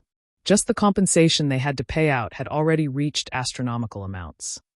The more Blood Halberd read the death toll written in the report, the darker his expression became. No matter how he considered things, World Dominators would undertake a huge loss this time. Guild Leader Tyrant, World Dominators has incurred an immense loss due to your great plan. If you don't compensate us appropriately, don't blame me if the relationship between our guilds turns sour. Blood Halberd was furious now. He felt that Lone Tyrant had used him as cannon fodder. Vice Leader Blood, please calm your anger. This entire incident was purely an accident. I did not expect Gentle Snow to be a madman. Rest assured, I will definitely compensate you for your losses. Lone Tyrant agreed to Blood Halberd's demands without hesitation. Or to put it in another way, he did not dare hesitate. Although Dark Star was powerful in White River City, it was still weaker than Ouroboros. If a misunderstanding occurred with World Dominators, it would be a disaster if they joined hands with Ouroboros to deal with Dark Star. Hence, Lone Tyrant had no choice but to compensate them. After all, he was the one who had requested World Dominators to hinder Ouroboros. However, Lone Tyrant's heart ached when he thought about how he needed to compensate for over 1,500 deaths. Fine. Since Guild Leader Tyrant has made such a promise, I won't say anything more. While Blood Halberd and Lone Tyrant conversed, Aqua Rose and the members of Zero Wing finally arrived at the battlefield between Ouroboros and World Dominators. It's up to all of you now, Feng spoke in the guild channel. Guild leader, leave it to us. At worst, we will just have to die once. No matter what, we are going to teach World Dominators that, if they wish to join hands with Dark Star to face us, they better not think of leaving unscathed.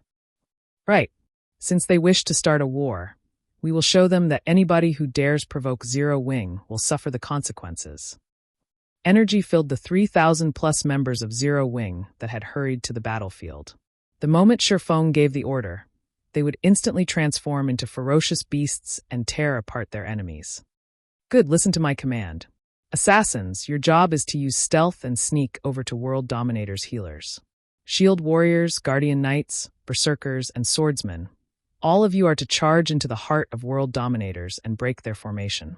Healers, follow the group closely and keep everyone in the unit alive. As for ranged attackers, block their path of retreat.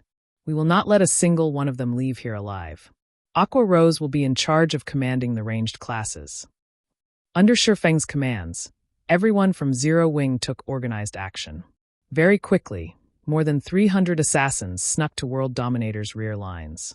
Meanwhile, as all of the players from World Dominators were occupied with their battle against Ouroboros, none of them managed to discover the forces of Zero Wing arriving behind them, let alone the assassins sneaking up on them. Assassins, confirm your targets.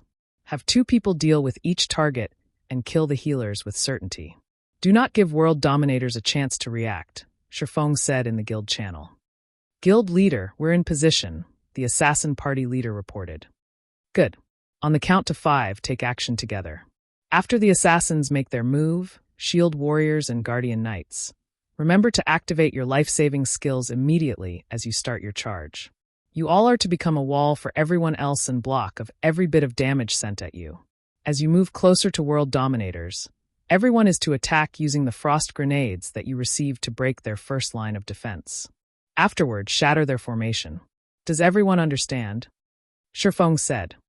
Following which, as Feng started his countdown, everyone began to grow nervous. It was especially true for the assassins tasked with launching the first attacks. Meanwhile, the healers of World Dominators stood comfortably in their positions as they carried out their duties. None of them had any sense of danger instilled in them at all.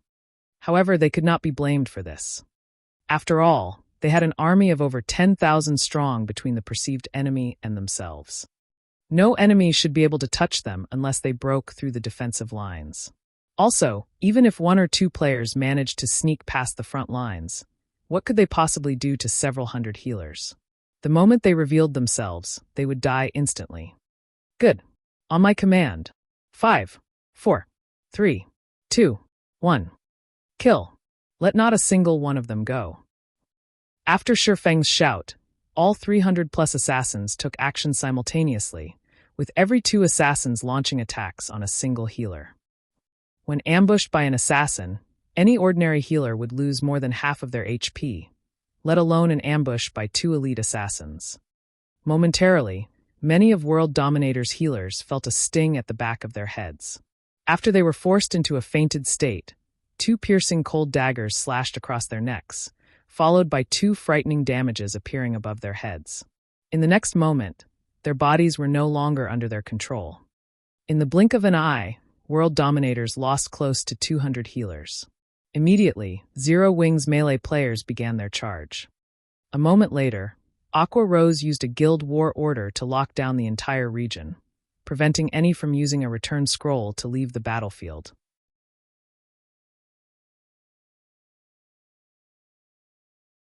Chapter 305, Zero Wing's Might.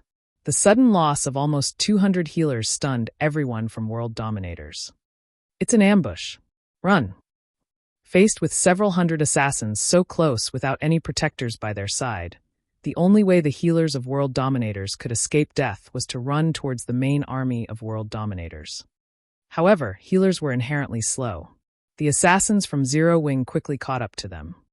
Originally, if these healers had worked together to retaliate against the assassins from Zero Wing, they could have at least offered some semblance of resistance. It would not have been so easy to kill them. However, their decision to run immediately created chaos, and those who could have originally survived died as well. Without any healing or resistance, these healers were lambs to the slaughter. Zero Wing's assassins killed them arbitrarily. By the time the rear guards of world dominators came to the rescue, a majority of their healers were already dead. Just as the surviving healers thought they were safe, they quickly discovered several thousand players charging in their direction. Every one of these players was like a ferocious tiger as they crashed into their enemies' ranks, and the several hundred players who served as world dominators' rear guards were instantly dispersed. This situation allowed the assassins to continue their slaughter of the healers. Guild leader, not good. Our rear line has been ambushed, and we've lost over half of our healers already. These newcomers are fierce, and the rear line needs help to hold them off, one of the team leaders defending against Zero Wing's ambush hurriedly reported. What? Who are these people? Blood Halberd had been busy issuing commands from the front lines all this time. The moment he received the report, he immediately turned to look. He discovered that there were actually several thousand players charging and killing into their ranks, and anyone from world dominators who tried to block their charge instantly died. These newcomers were like a sharp blade, instantly splitting world dominators' forces in half with their precision charge. World dominators currently fought a desperate battle against Ouroboros, and the damage they received from such an ambush was self-evident. Without the healers' support, the shield warriors and guardian knights who stood on the front lines rapidly fell, one after another. The front line was also continuously forced into a retreat, and within moments, over 100 players from world dominators had died. Damn! Just who are they? To actually dare start a war against world dominators, do they not want to live anymore? Blood Halberd's eyes had already become blood red from anger. He wished he could immediately chop their ambushers into a million pieces. Guild leader, they're wearing a six-winged emblem on their chests.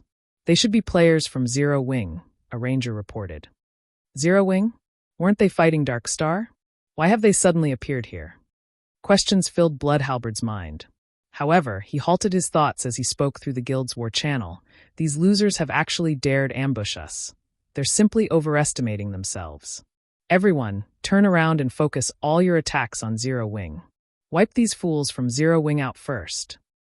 Blood Halberd was one of the upper echelons of world dominators, and he had experienced many battles that involved tens of thousands of players in the past.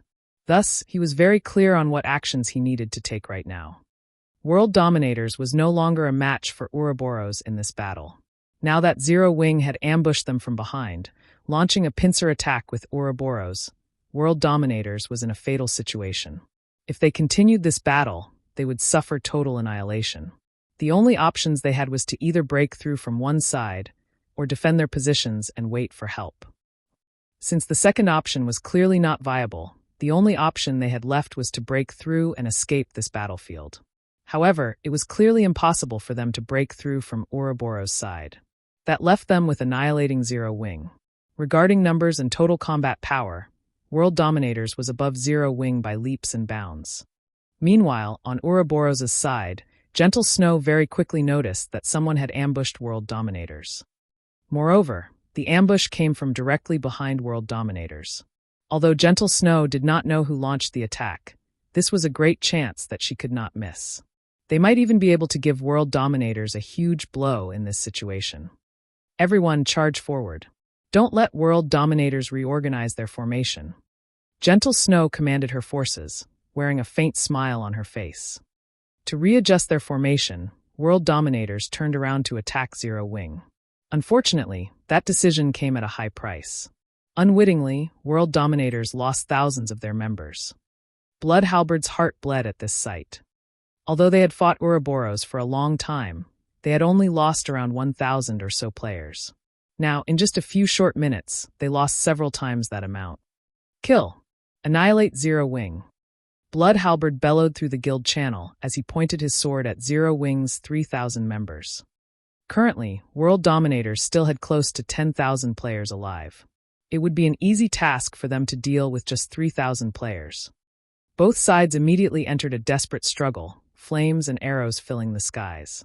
A few independent players that stood a distance away were thoroughly shocked when they witnessed this scene.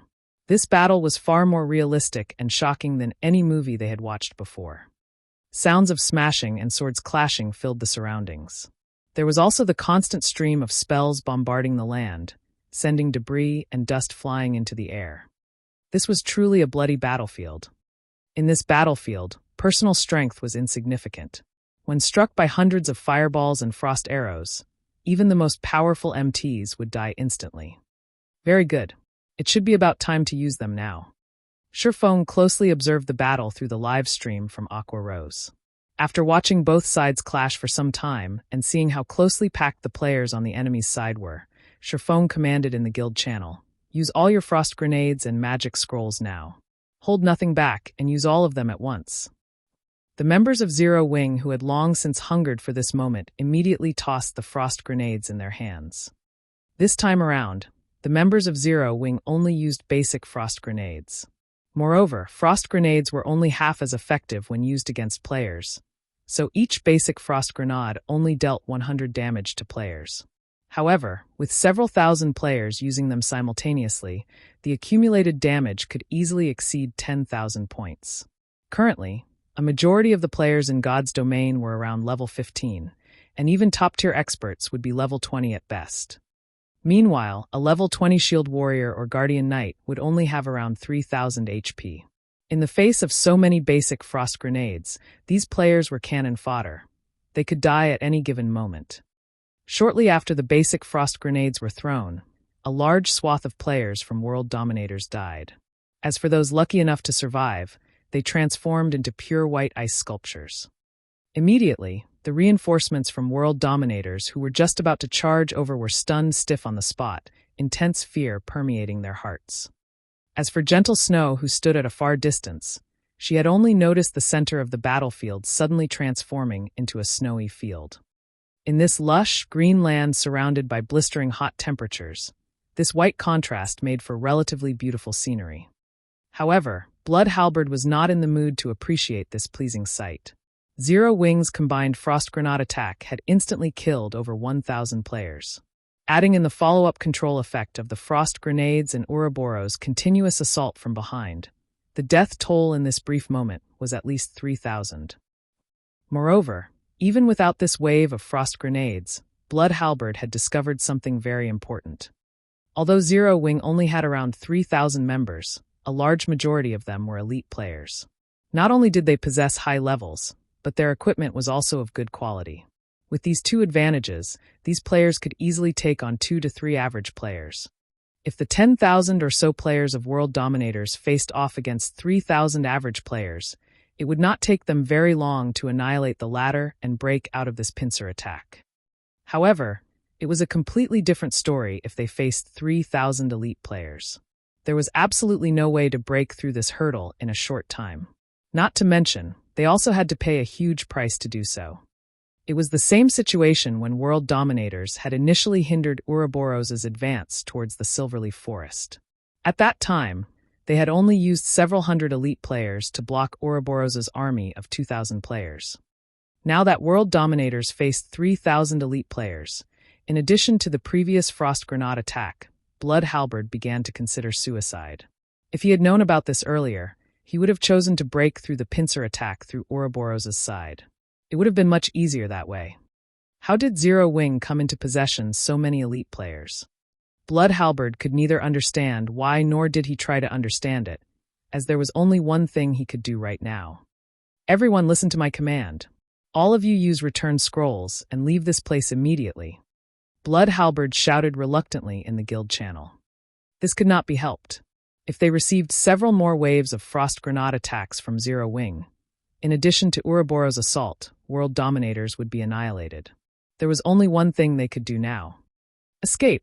Although it would be both costly and time-consuming to use return scrolls, and even more people would die, it was a much better alternative than suffering total annihilation. Guild leader, this is not good. This area has been sealed. We can't use return scrolls.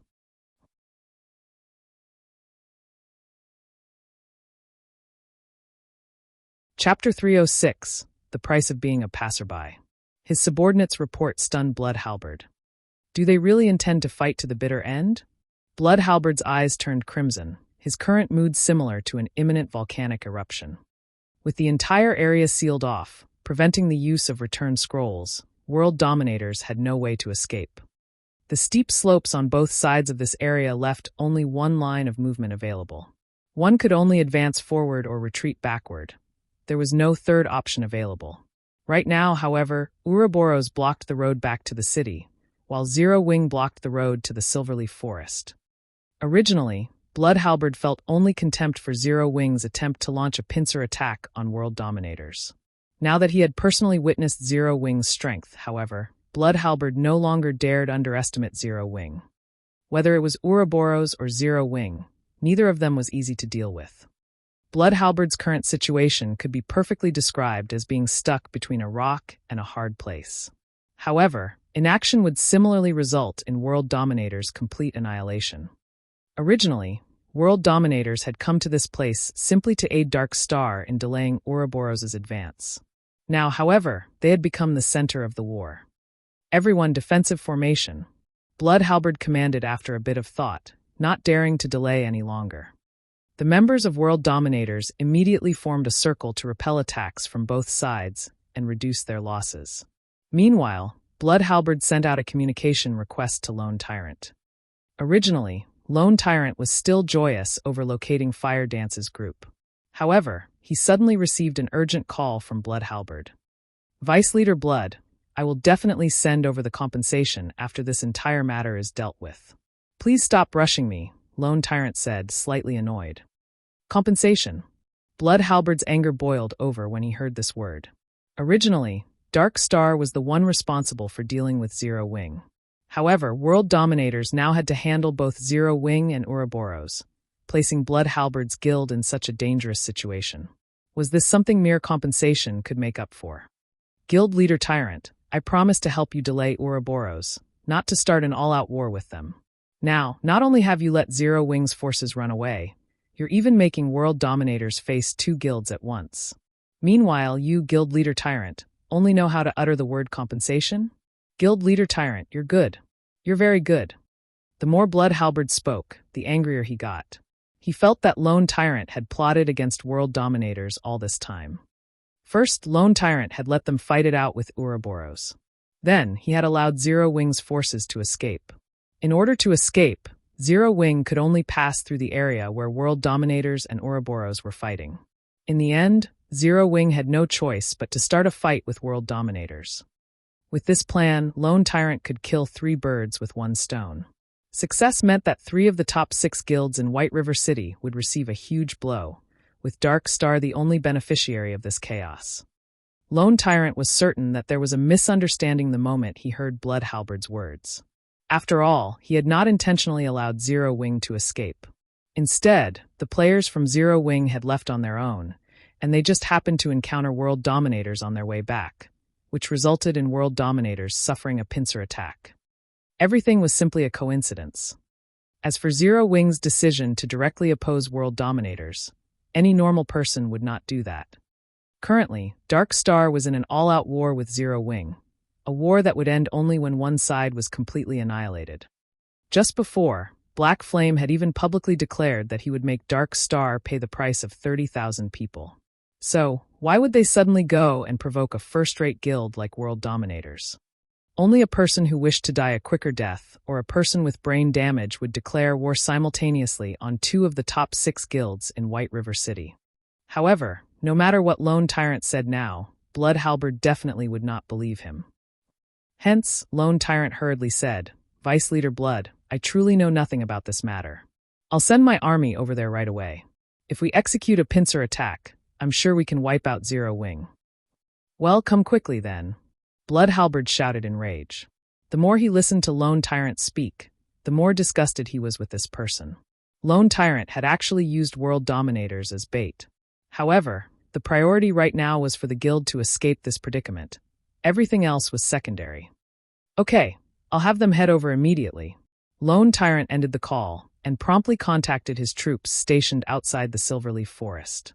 Of the 6,000 players there, Lone Tyrant sent 5,000 over to deal with Zero Wing, while the remaining 1,000 stayed behind to continue blocking the exits of the Silverleaf Forest.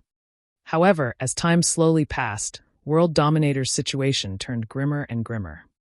Zero Wing's 3,000 elites were incredibly zealous. After several consecutive charges, although Zero Wing lost several hundred of their members, World Dominators lost at least 3 to 4 times that number. Not to mention, Ouroboros was also madly assaulting them on the other side. After gathering up his courage, one of the team leaders of the elite teams, Lonely, walked up to Blood Halberd and asked in a soft tone, "Guild leader, if this situation continues, we'll definitely be finished. Are the reinforcements from Dark Star not here yet?" If the elite members of World Dominators were to lose 2 or 3 levels, in addition to most of the weapons and equipment on their bodies, World Dominators would definitely not be able to compete for White River City any longer. I know that, but they still need around 10 minutes before they can arrive.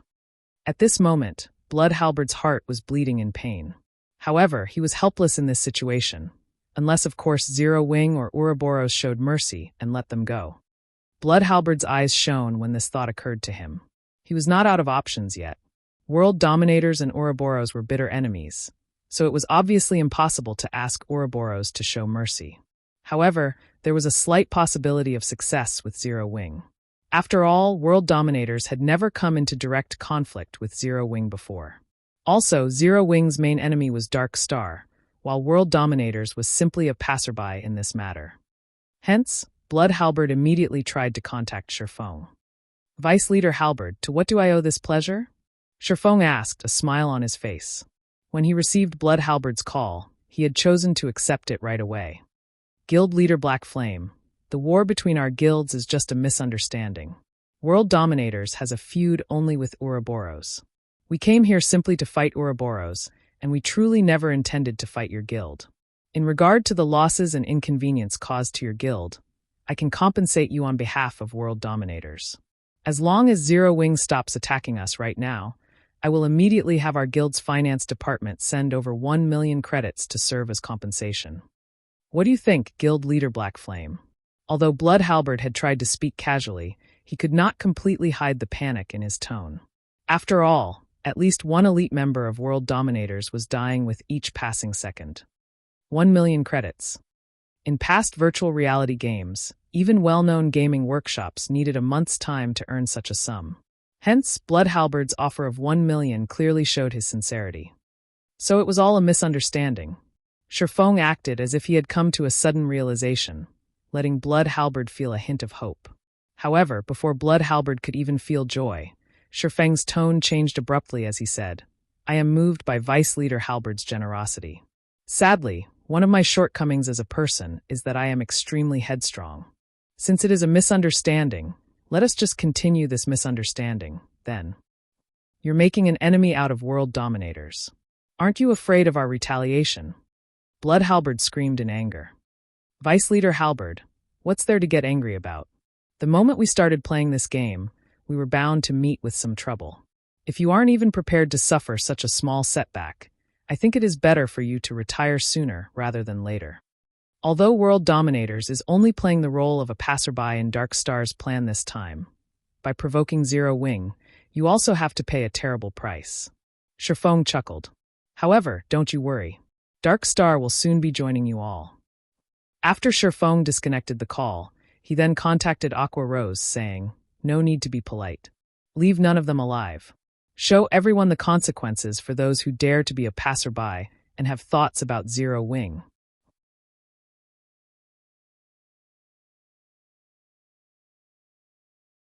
Chapter 307, Famous in a Single War. Damn, this Black Flame is practically a mad dog that bites anyone it sees. Blood Halberd cursed. "I'll definitely remember this matter. If there is a chance in the future, I'll definitely not let him off. Vice Leader, we've lost too many healers. This long battle is also taking a heavy toll on the remaining healers' mana. They can't leave their combat status to use the magic spring, so they can only rely on mana recovery potions to replenish their mana. However, most of them have already consumed all the potions they have. If the reinforcements from Dark Star still don't arrive, we will definitely be finished, Lonely reported hurriedly. Naturally, Blood Halberd was aware of this matter. Before Zero Wing's intervention, World Dominators had been able to split its healers into two teams, with one team healing the players at the front and the other falling back to replenish their mana and rotate them accordingly. However, Zero Wing's ambush had taken out over half of World Dominators' healers. If World Dominators were to insist on maintaining the rotation system, its death toll would at least double. Damn that lone tyrant. If he had not goaded me into hindering Ouroboros, we would not have fallen into this situation. Blood Halberd also hated Lone Tyrant greatly at this moment, regretting his decision to listen to him. If he had known that Zero Wing was so powerful, and also how insane Black Flame was, he definitely would have chosen to watch this entire affair play out from a safe distance. In the end, he now suffered from his own decision. Originally, there had already been a gap between World Dominators and Zero Wing in overall combat power. Now that World Dominators had lost the support of its healers, that gap had widened further. Following the crippling of World Dominators' healers, its players were like wheat being reaped, their lives effortlessly harvested by the members of Zero Wing. In contrast, Zero Wing's healers carried out their task with great zeal. The frontline players of Zero Wing found it hard to die, even if they wanted to. Within moments, the mortality ratio of the two guilds soared to frightening heights. When Zero Wing initiated their ambush, the mortality ratio had only been 1-3, with World Dominators having the higher number of deaths. Now, however, that ratio had risen to 1-8 and would soon approach 1-9. In other words, for every player Zero Wing lost, World Dominators would lose 8 or 9 players. On the other front, the players from Ouroboros were fighting valiantly as well, and they had succeeded in pushing the original mortality ratio of 1-1.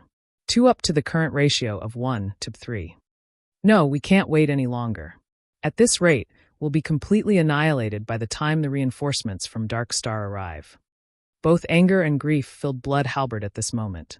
World Dominators had started this war with over 10,000 members. Yet now only 5,000 or so members remained alive. Immediately, Blood Halberd shouted in the guild channel, "All of you, charge together with me. We're leaving with as many lives as we can." At Blood Halberd's command, everyone from World Dominators commenced a desperate charge while ignoring even the magical bombardments from enemy mages. Naturally, such an exodus only made it much easier for Zero Wing and Ouroboros to kill them. The price these two guilds had to pay also lessened greatly. However, with 5,000-plus players desperately trying to escape en masse, it was also impossible for the two guilds to kill every single one of them. In the end, less than 500 of the 10,000-plus members World Dominators had started this war with made it out alive. Everyone else died. After suffering such a massive loss, World Dominators no longer had any chance of competing for dominance in White River City. Zero Wing really is amazing. Although they only number around 3,000 or so, a large majority of them are actually elite players. After obtaining victory in this battle, Zhao Yueru had a renewed opinion of the guild called Zero Wing. With only around 5,000 members in Zero Wing, its total member count was not even comparable to a third-rate guild's. However, after Zhao Yueru witnessed the combat power its 3,000-plus members displayed in this battle, she no longer found it strange for Zero Wing to be considered one of the top 6 guilds in White River City. Zero Wing was indeed worthy of its fame. Second-rate and third-rate guilds would be no match for Zero Wing at all. Moreover, the destructive force displayed by the frost grenades that Zero Wing had used was simply too shocking. If not for those tools of mass destruction, this war might still be ongoing right now, while the price Ouroboros had to pay would also be greater. Snow, your foresight is as diabolical as always. Zero Wing is indeed not a simple existence, Zhao Yueru giggled. Although World Dominators managed to escape with a few hundred of its members, its heavy losses this time means it no longer has any chance of fighting over White River City. Without this old nemesis of ours, Ouroboros has a greater chance of becoming the overlord of White River City. Gentle Snow rolled her eyes at the giggling Zhao Yueru. The girl actually dared describe her in such a way. However, Zero Wing's performance had truly surpassed her expectations. Although Zero Wing had a mere 3,000 or so members on their side, in the face of World Dominators' overwhelming numbers, Zero Wing had lost only a paltry 1,000 or so members. This was definitely a brilliant battle record. If the beginning of this battle had not been so intense, the peak of mortality occurring during this period of time, Zero Wing would have lost at most 500 or 600 members in this entire battle. Meanwhile, World Dominators had lost over 10,000 players. One could just see how powerful Zero Wing was. After the end of the battle, both sides started distributing the spoils of war. Even leaving aside the equipment that was originally dropped by both sides, the number of weapons and equipment dropped by the 10,000-plus players from World Dominators remained quite considerable. Very quickly, Aqua Rose and Gentle Snow agreed to split the loot in a 2-to-8 ratio based on the total value of all the equipment dropped. Zero Wing would receive 20% of the total loot, while Ouroboros would receive 80%. However, Zero Wing would mainly receive equipment of bronze rank or higher. Aqua Rose settled for such an unbalanced ratio due to Feng's arrangements. As to why Feng would propose such a division, firstly, it was his form of gratitude for Ouroboros' aid. Secondly, they had no use for that many pieces of equipment. The reason being, most of the equipment left behind by World Dominators were not even bronze rank. As for mysterious iron equipment, there were only a pitiful amount of them dropped in this battle. Arming the guild's normal members with such poor quality equipment might be fine, but for the elite members, Feng had yet to fall to such a low standard. Hence, he was satisfied as long as he could obtain some bronze-ranked weapons and equipment to arm the newcomers of the guild. Meanwhile, after the battle involving tens of thousands of players ended, the independent players who had been observing it uploaded recordings of the entire battle to the forums. The battle instantly became a sensation in White River City. Nobody could have ever imagined that Zero Wing was actually so fierce. Its battle record was also brilliantly amazing. However, Zero Wing's decision to fight World Dominators confused many. Instead of killing the members of Dark Star, they had chosen to annihilate World Dominators, which had played the role of a passerby. Many people posted about Zero Wing's ruthlessness for such a decision. In regard to this, Feng did not offer any explanation. Even when Aqua Rose raised this matter to Feng, he only laughed it off without saying anything. In truth, Feng really did have his own motives for making such a decision. On one side, there was Dark Star, a guild supported by a gigantic existence like Underworld. On the other, there was World Dominators, a first-rate guild with an extraordinary background. If these two guilds cooperated to suppress Zero Wing, such an alliance would be detrimental to Zero Wing's development in White River City, even with the help of Ouroboros. After Feng found out that these two guilds had joined hands, the first thing he thought to do was to annihilate World Dominators in White River City. Although World Dominators was a first-rate guild, their main force was not based in Starmoon Kingdom. There were countless cities in God's domain. After World Dominators spread its forces widely, it had only a few experts in each city. The guild would only make a small investment in a small city like White River City. However, everything would change if World Dominators truly had a good chance of becoming the overlord of White River City. At such a time, the guild would definitely increase its investments greatly, and then World Dominators' power in White River City would grow several-fold, making it even harder to deal with. In the past, Blood Halberd had achieved amazing feats in White River City. He also had the help of a first-rate expert like Lonely, so he had managed to develop the guild to the point where it had the possibility of becoming the overlord of White River City. As a result, World Dominators had boosted the number of experts and funding it sent over, in order to solidify its influence over White River City. Thus, the guild's power in White River City greatly increased, and it became even more powerful than the current Ouroboros. Now that World Dominators had decided to oppose Zero Wing, Feng definitely could not allow it to develop in White River City. Otherwise, they would have to face a powerful foe in the future.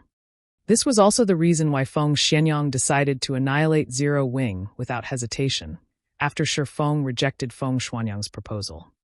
Although Feng Xuanyang's decision was due in part to his vicious personality, the more important reason was how very great a potential a guild that possessed a guild residence had. If he did not destroy Zero Wing while the guild was still in its infancy, he would be raising a tiger to serve as his future enemy. Feng's actions were exactly the same as Feng Xuanyang's. He was killing a powerful opponent that was still in its cradle. Meanwhile, world dominators starting a fight with Ouroboros at a place with only one escape route was the perfect chance for Feng to do so. Naturally, Feng would not let such a rare chance get away. Shortly after the battle with world dominators ended, Fire Dance and the others also arrived at the location Feng had appointed. Guild leader, we've already arrived at the location you specified. What are we supposed to do next? Fire Dance said in the team chat after confirming her group's location.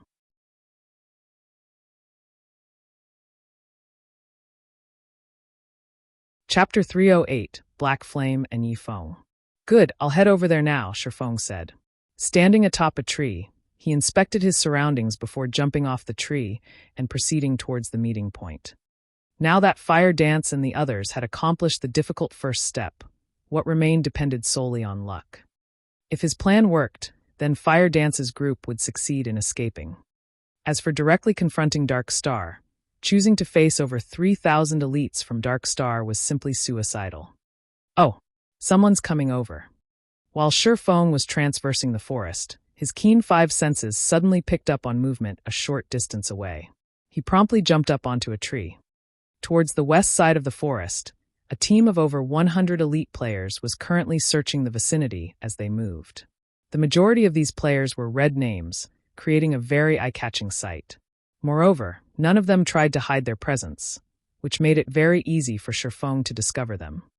Uncle South Wolf, Zero Wing has played a significant role in the war between Ouroboros and world dominators this time.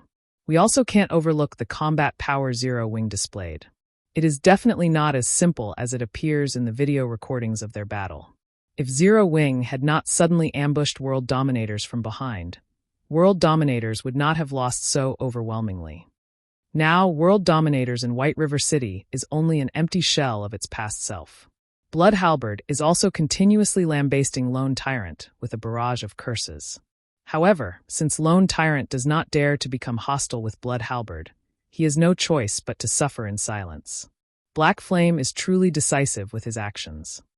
Not only did he eliminate world dominators from White River City, he has also severed a large portion of Dark Star's support. In addition, the post he made before declaring war on Dark Star has led to the war between Zero Wing and world dominators receiving widespread attention. Using only 3,000 players to defeat a first-rate guild like world dominators, with such a brilliant battle record, Zero Wing has instantly risen to fame from this single battle. Killing 3 birds with 1 stone. Even I am starting to admire this person named Black Flame. The commentary of the female summoner walking beside South Wolf on Zero Wing's battle was eloquent. She spoke as if she knew every little detail of Feng's plan. This girl was around 20 years old. She had a pair of beautiful eyes that was both bright and dazzling, making it difficult to discern the girl's thoughts.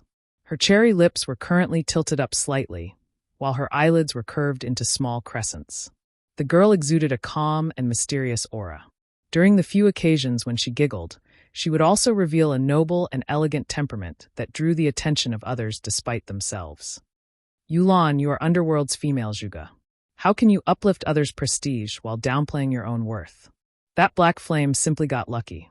He definitely isn't as smart as you make him out to be. South Wolf felt that Yulan overestimated Black Flame, who South Wolf believed was simply an arrogant and despotic person. Meanwhile, Zero Wing's victory in the war this time and the subsequent trouble that visited Dark Star were simply coincidences. There was nothing worthy of their concern. Maybe I am overthinking things, Yulan laughed, having no intention of refuting South Wolf's words. Although Zero Wing has risen to fame with this single battle, and they have also managed to cause us some trouble, their core team is still trapped in this silverleaf forest. We have them completely surrounded now. Even if Ouroboros and the rest of Zero Wing rush over here right away, they will still be too late to change anything. As long as Zero Wing's core team is annihilated, the guild itself will receive a fatal blow. At that time, we'll see how Black Flame can continue acting rampantly, South Wolf scoffed proudly. Zero Wing had only managed to garner the reputation it had today due to their continuous monopoly of the top 10 positions on the ranking list of White River City. The 8 experts of Zero Wing were known by all, and they still occupied the top 8 positions on the ranking list until this day. Nobody had managed to threaten their positions all this time. If these 8 players died today, they would definitely fall out of the top 10. Subsequently, Zero Wing would also lose the fame and prestige it possessed. I guess this could be considered a flaw of guild leader Black Flame. Players have always worshipped the strong. Although occupying the top position on the ranking list would bring him great benefits, if he fails to maintain this position, it would instead become a sword that will stab him in the heart. Yulan nodded. In the middle of South Wolf and Yulan's conversation, an assassin suddenly spoke in the team chat. "Brother South Wolf, I've found them." Assassins were not only proficient in the art of assassination, they were also proficient in the art of tracking. Hence, assassins were definitely the best choice when hunting for players. Good. Even the heavens are aiding me. I will bring an end to Zero Wing. Blade, immediately inform Guild Leader Tyrant of this, and have them come quickly. We'll go ahead and delay Fire Dance's group. The moment everyone arrives will be their time of death. South Wolf laughed. It is a pity Feng isn't with them. Otherwise, I will definitely make him regret making a mockery out of Underworld. Regardless, I will use the deaths of Zero Wing's core team members as a greeting gift to him. Feng?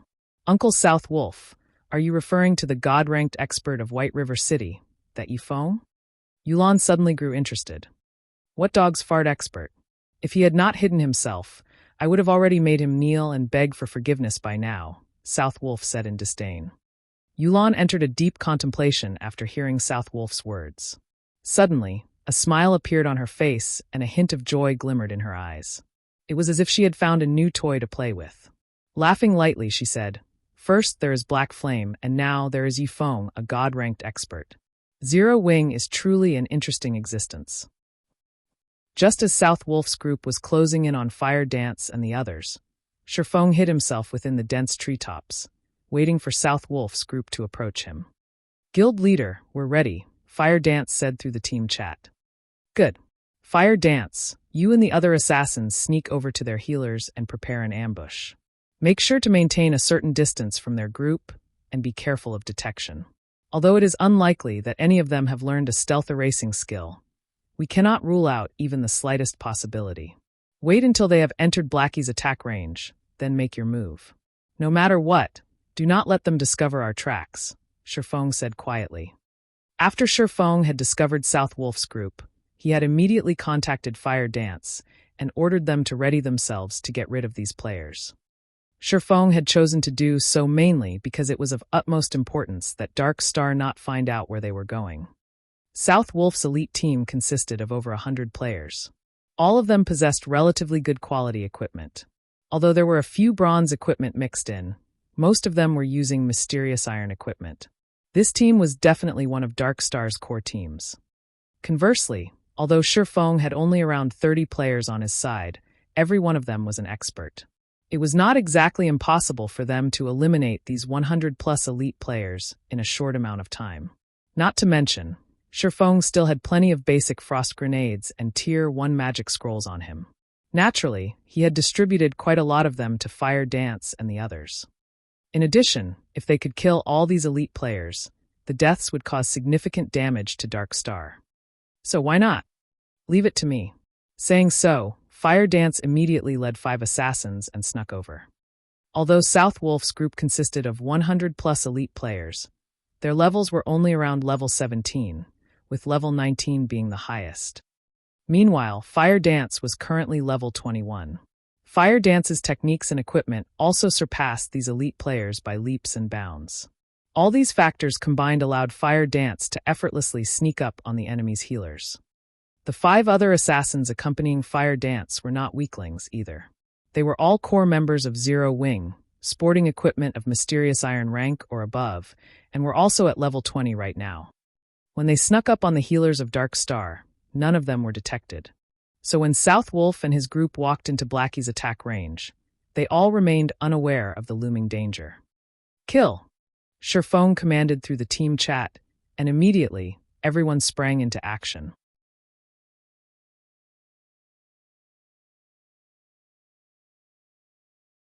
Chapter 309, Boss Ranked MT. The 10 healers from Dark Star did not detect the presence of the 6 figures swiftly closing in on them at all. Fire Dance was extremely quick. She crossed the distance of 8 yards within an instant. The level 19 cleric that Fire Dance approached had no clue whatsoever. The cleric did not sense even a threat of danger as a snowy cold dagger stabbed into the back of his head. Before the cleric could even feel pain, another dagger, this one scorching hot, slashed his neck. After placing the level 19 cleric in a fainted state, Fire Dance immediately followed up with a flurry of attacks. Backstab, Shadow Strike, Quadruple Assassinate. A series of frightening damages appeared above the cleric's head. Fire Dance was currently using the pair of fine gold-ranked daggers she had received from Feng. In addition, the equipment she wore consisted of fine gold and even dark gold items. For her, dealing with a cloth armor class like a cleric was a piece of cake. She instantly killed the level 19 cleric, who did not possess even 1,800 HP. The other 5 assassins that moved with Fire Dance performed similarly well, killing their targets almost as quickly as Fire Dance had hers. They actually dared to lay an ambush on us. What a bunch of suicidal fools. Everyone do not panic. Guardian Knights, cast Protection Blessing on the healers. Rangers, mark those fools immediately. Absolutely do not let them disappear again.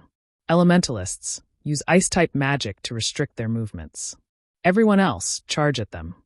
South Wolf quickly issued commands after discovering the deaths of 6 of their healers, a cold sneer on his face.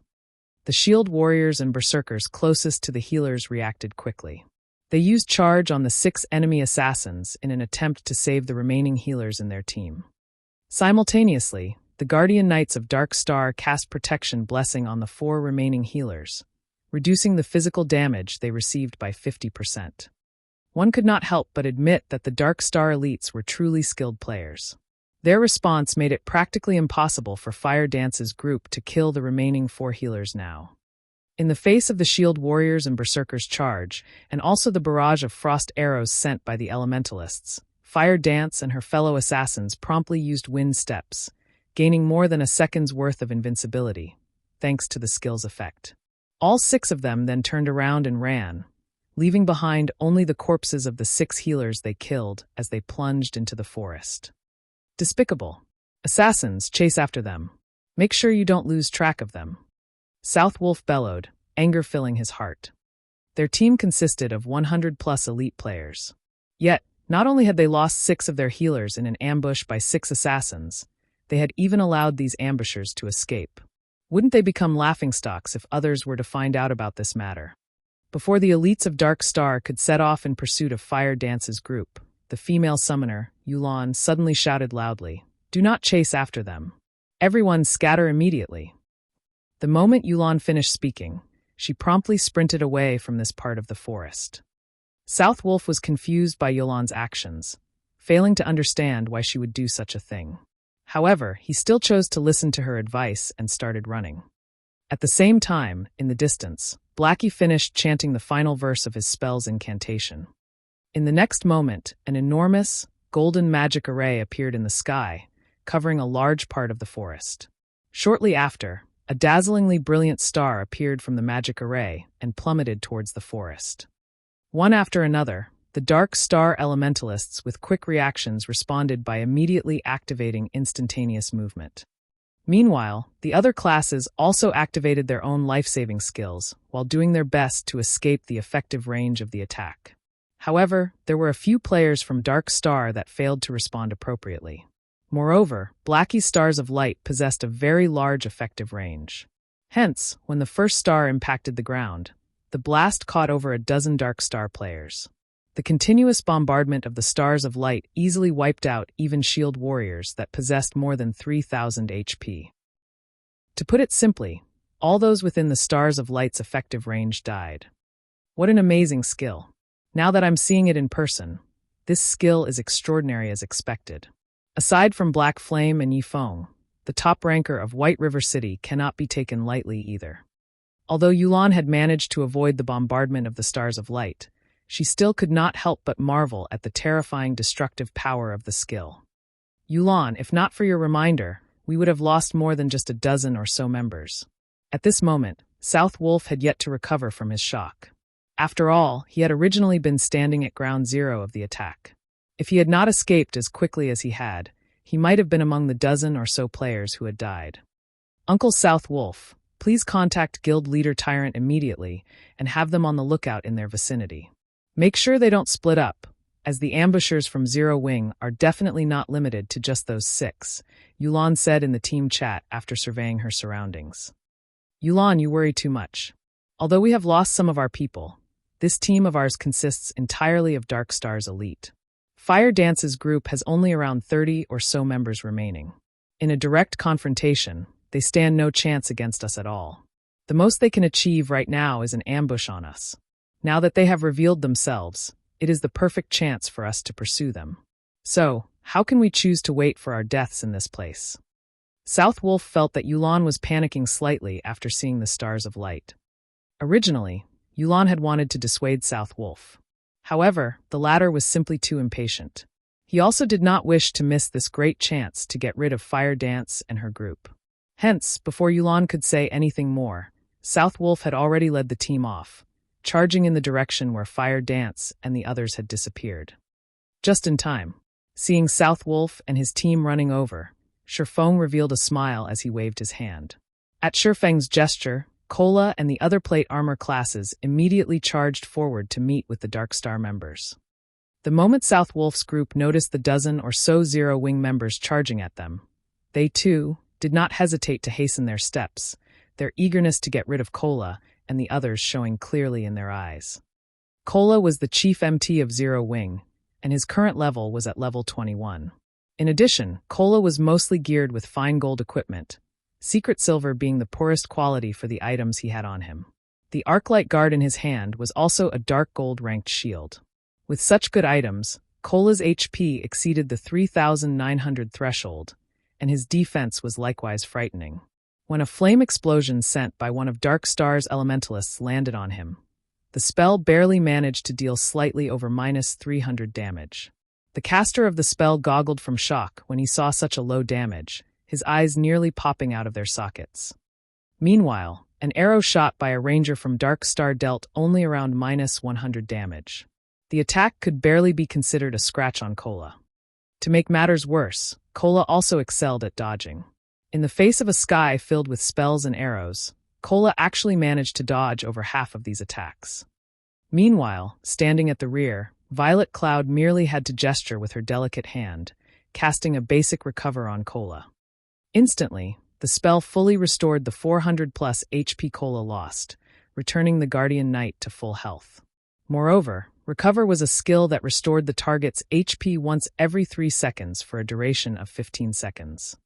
Seeing this scene, everyone from Dark Star was immediately dumbfounded. What kind of healer is she? I am a cleric as well, yet my recover can restore only around 200 HP each time. She's already comparable to the top 5 healers of Dark Star.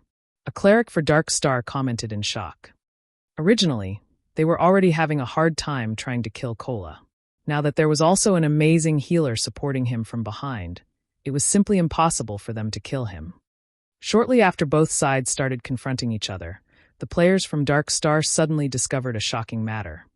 Cola's HP had actually risen past 5,000.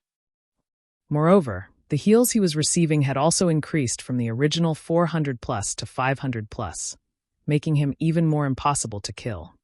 Unknown to the members of Dark Star, Cola's sudden upgrade was all due to the Arclight Guard's passive skill, Sound of Life. Every time Cola received an attack, he would receive a stack of Power of Life. Each stack of Power of Life increased Cola's maximum HP by 3% and the healing he received by 2% for 1 minute, and Cola could accumulate a maximum of 10 stacks of Power of Life. Hence, Cola suddenly became much more powerful. Kill him. All ranged classes, focus fire on him. South Wolf knew that if Cola did not die, it would be a huge blow to the team's morale. Therefore, killing Cola had priority. Immediately, half a dozen berserkers surrounded Cola, while the ranged damage dealers sent a continuous stream of attacks at him. They no longer treated Cola like a player, but a boss monster. In response to their actions, Cola simply smiled in disdain. He then activated Protection Blessing, reducing the damage he received by 50%. Now, the highest damage the players from Dark Star managed to inflict on Cola did not exceed -200 points. A majority of the attacks were even below -100 damage. In the face of Cola's 5,000 plus HP, such damages were simply insignificant. However, due to the large number of attacks, Cola's HP quickly fell below the 50% threshold. Right then, Violet Cloud took action again. She casually cast Guardian Shield and Recover on Cola. At Violet Cloud's current level, her Guardian Shield would provide her target with a buff that could absorb over minus 700 damage. She followed up with Healing Light. In the next moment, a healing value of plus 1,600 appeared above Cola's head, in addition to the 500 plus HP regenerated with Recover. Cola's HP instantly went back up to full again.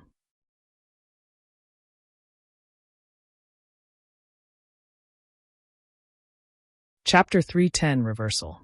Originally, the Guardian Knight Cola was already a huge headache due to his high HP and defense, and Dark Star's players exerted quite a lot of effort in order to reduce his HP by over half. Yet, in the next moment, he was now back to full health. South Wolf nearly popped a vein when he witnessed this scene. Although Cola was an MT, the damage he dealt was not one bit low. A casual slash from his sword could deal around minus 300 to minus 400 damage to Dark Star's shield warriors. If Cola used a skill, he could even deal minus 500 to minus 600 damage, which was even higher than that of the Berserkers of Dark Star. Moreover, Cola could tank 4 Berserkers simultaneously, all by himself, and he even managed to send them flying back. Meanwhile, such a boss-ranked MT was now immortal due to a single cleric from Zero Wing. However, this still was not the end of South Wolf's headache. The MTs in his team were relatively high-ranking MTs in White River City. But, the 2 Berserkers named Lonely Snow and Water Buffalo still sliced them up in no time. For example, one of the Guardian Knights of Dark Star had come under the combined assault of the 2 Berserkers. At first, the Guardian Knight had received 2 normal attacks from the Berserkers. Unfortunately, both attacks had achieved a critical hit, with Lonely Snow dealing over minus 1,400 damage and Water Buffalo dealing over minus 1,300 damage. Without leaving any gaps, the 2 then followed up with Beheaded, both of their skills dealing over minus 1,000 damage each. As a result, even though the Guardian Knight had 2 healers focusing on him, his 3,000 HP was still reaped away within an instant. Meanwhile, Fire Dance was even more amazing than the 2 Berserkers. After dishing out a flurry of attacks, she followed up with a 7-star Eviscerate that achieved a critical hit, dealing over minus 2,300 damage. Within moments, one more Guardian Knight of Dark Star died. South Wolf had even begun to suspect that the members of Zero Wing were no longer playing the same game Dark Star's players were. After all, whether it was Zero Wing's MT, healer, or DPS, all of them were so powerful. On the other hand, the players of Dark Star were like paper, dying from just a touch. With merely a brief exchange, South Wolf's team had already lost 9 members. It should be known that all these players were core members of Dark Star. They were not random noobs that could be found anywhere on the streets of White River City. Each and every one of them was a skilled player, and they all had a good sense for battle. Although they were not comparable to experts, neither were they far from one. Yet, even so, these elite players still died with barely any resistance. As the battle continued, the players from Dark Star grew more and more frightened. They had yet to kill a single player of Zero Wing, even until now. This was definitely a huge psychological blow to the elites of Dark Star. Don't panic. We outnumber them thrice over. Assassins and Rangers, take out their healers first. As long as the healers are dead, the others will soon follow, even if their combat power is superior. South Wolf was no idiot, and he immediately sought to utilize Dark Star's advantage. Zerg Tactics. It was the easiest tactic for obtaining victory in any virtual reality game. As South Wolf had the numerical advantage, he could afford to divide his troops into 2 groups. One to pin down the enemy forces, and another to circle around and strike at the enemy's weak point. Very quickly, over 20 assassins and rangers from Dark Star flanked Zero Wing's forces and immediately charged towards Violet Cloud's group of 5 healers. Contrary to expectations, however, even when Violet Cloud's group noticed Dark Star's players charging towards them, none of them chose to run away. Instead, they continued healing their allies at the front, paying no attention to their attackers at all. In regard to the healers' lack of reaction, Dark Star's players did not give it too much thought. They simply continued charging forward, having concluded that Zero Wings healers had already given up on escaping. When there was only a short distance of 8 yards between the assassins and Violet Cloud's group, an intermediate frost grenade suddenly landed, exploding in the midst of the assassins. Dark Star's rangers, who stood 30 yards away, also received an intermediate frost grenade of their own. In the blink of an eye, both groups were frozen solid. A damage of -400 also appeared above each of their heads. Although the 8 assassins immediately used Vanish to escape the freezing effect, they were still unable to advance as an ice wall appeared, blocking the path between them and Violet Cloud's group. Meanwhile, the person responsible for casting this ice wall was one of the 5 demon generals that Feng had recruited, Ice Queen Su Qianlu. Ice wall was the perfect skill for this scenario. Without magic immunity, if the assassins were to charge into the ice wall, their movement speeds would slow to a crawl. At that time, their fates would be as good as sealed. Although Ice Wall had a short duration of only 2 to 3 seconds, it still provided the healers with a brief, but important, moment of respite. As for the Rangers of Dark Star, none of them had any skills that could be used to dispel the effects of control skills, and neither did any of them possess any life-saving skills. Hence, they could do nothing but stand there and watch. At this moment, Feng used silent steps and suddenly appeared behind these frozen rangers. To Feng, a group of immobile players was entirely negligible. Feng was currently at level 23. He was also equipped with the newly acquired 7 Luminaries ring, and had recently received the Golden Stigmata. His overall attributes surpassed these elite players manyfold. Moreover, Feng currently had the Aura of Fire activated, the aura effect increasing his damage by 30%, while also reducing his target's defense by 30%. Immediately, Feng sent a level 8 thundering flash at the group of rangers.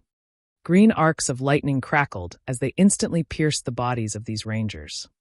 Damages of -1,102, -1,528, and -2,140 appeared above each of the 12 rangers' heads. Although none of Feng's attacks had achieved a critical hit, these rangers had only around 2,000 HP. Meanwhile, Feng's thundering flash had dealt more than -4,700 damage in total, far surpassing the rangers' maximum HP. The members of Dark Star saw Feng killing all those rangers with a single strike. Each and every one of the witnesses was completely dumbfounded, their jaw hanging wide open. South Wolf nearly had his eyes pop out of their own sockets. The 12 rangers simultaneously collapsed to the ground, their actions in complete unison. In the next moment, piles of weapons and equipment were scattered around their bodies. In this chaotic battlefield, this scene was both striking and shocking. The 12 rangers were all either level 18 or level 19 players. Most of the equipment they used was also level 15 mysterious iron equipment, and every one of them had more than 2,000 HP. Yet they were killed off so easily. Moreover, it wasn't just one person that got killed, but an entire group. For a moment, South Wolf believed that he was dreaming. He even considered giving one of his subordinates a slap and then asking said subordinate if it hurt, to confirm whether or not this was a dream. As for the assassins of Dark Star who had been waiting for the ice wall to disappear, after witnessing this unforgettable scene, they had completely forgotten their original task of dealing with Violet Cloud's group of healers. They idly stood there as they watched their ranger companions die, their minds empty of all thought. They then swallowed a big gulp of saliva as they suddenly recalled an important matter.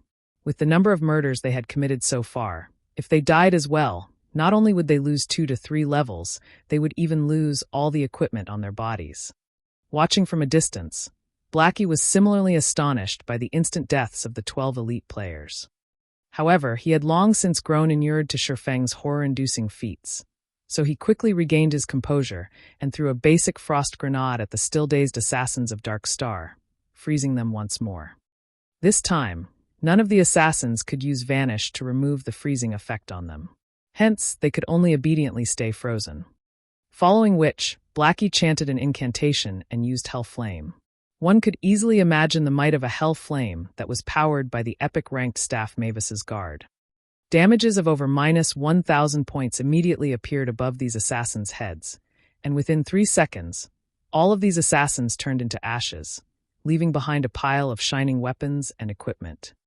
However, this was still not the end. After Feng had dealt with Dark Star's rangers, he then cast Firestorm, the activatable skill of the aura of fire, at the heart of the battlefield. Firestorm inflicts 500% damage within a range of 10 by 10 yards for 5 seconds. Cooldown 5 minutes. In terms of damage, Firestorm did not lose out to Stars of Light by much. However, it had a much smaller effective range. Currently, Cola was surrounded by plenty of Dark Star's elite players. Before anyone could react, a storm of flames suddenly emerged above them, and the HP of all of Dark Star's players within 10 yards of Cola fell at a crazy rate. Although Shield Warriors and Guardian Knights were classes with high HP and defense, Feng's equipment was simply too amazing, which resulted in his current attack power being well over 800 points. With such a high base value, even though the Shield Warriors and Guardian Knights of Dark Star possessed plenty of damage reduction items, they still received more than minus 2,000 DPS. As for the other classes, they received more than minus 3,000 DPS. Even when the Shield Warriors and Guardian Knights activated their life-saving skills, which allowed them to have the damage they received, they still could not avoid death. After Firestorm ended, all of Dark Star's players caught within its effective range were reduced to cinders. Only Cola and the other frontline members of Zero Wing remained alive. Dark Star's 40 or so frontline players had died. All of a sudden, Zero Wing's side outnumbered Dark Star's. Black Flame, why are you here? South Wolf instantly recognized the person responsible for killing the majority of Dark Star's players. At this moment, South Wolf's eyes were filled with incomparable shock as his trembling finger pointed at Feng's crimson-red name. South Wolf failed to understand why Black Flame would appear at this place. He also could not understand why Black Flame was so powerful. Wasn't Black Flame just a forger? Originally, there had been a huge numerical difference between the two sides. However, in the blink of an eye, a strategic change occurred, all because of Black Flame's fleeting blow. Dark Star was no match for Zero Wing even when Dark Star had the advantage of numbers. Now that the situation was reversed, the end result was obvious.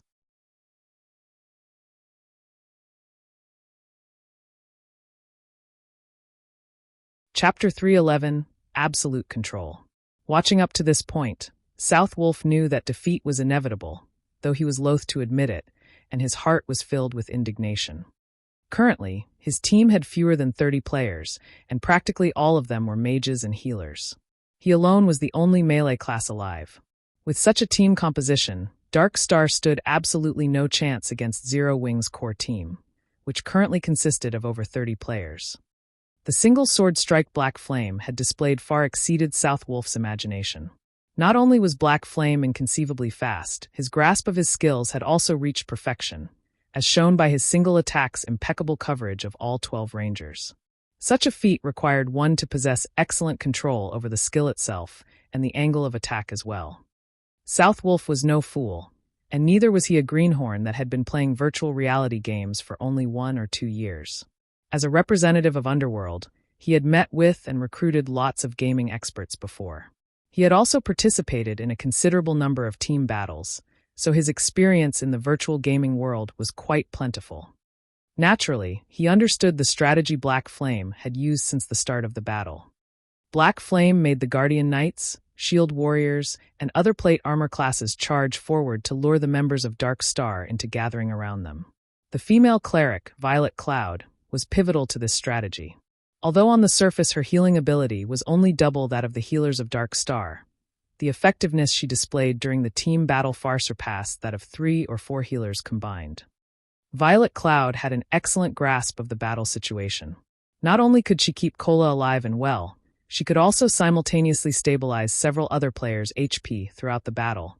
She performed smoothly and calmly. She was definitely not in existence to be trifled with.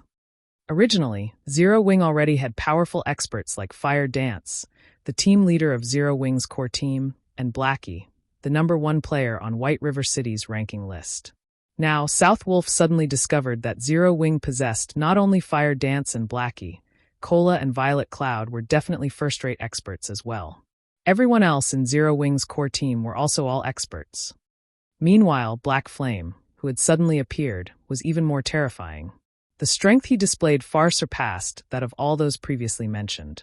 The scene South Wolf witnessed was like a replay of the god-ranked expert Feng slaying the hundreds of players of Martial Union. South Wolf could not figure out why there were so many experts gathering at a newly established guild like Zero Wing. Even a guild that was newly established by a major corporation could not achieve what Zero Wing had managed in such a short amount of time. South Wolf truly wondered how Black Flame had accomplished such a feat.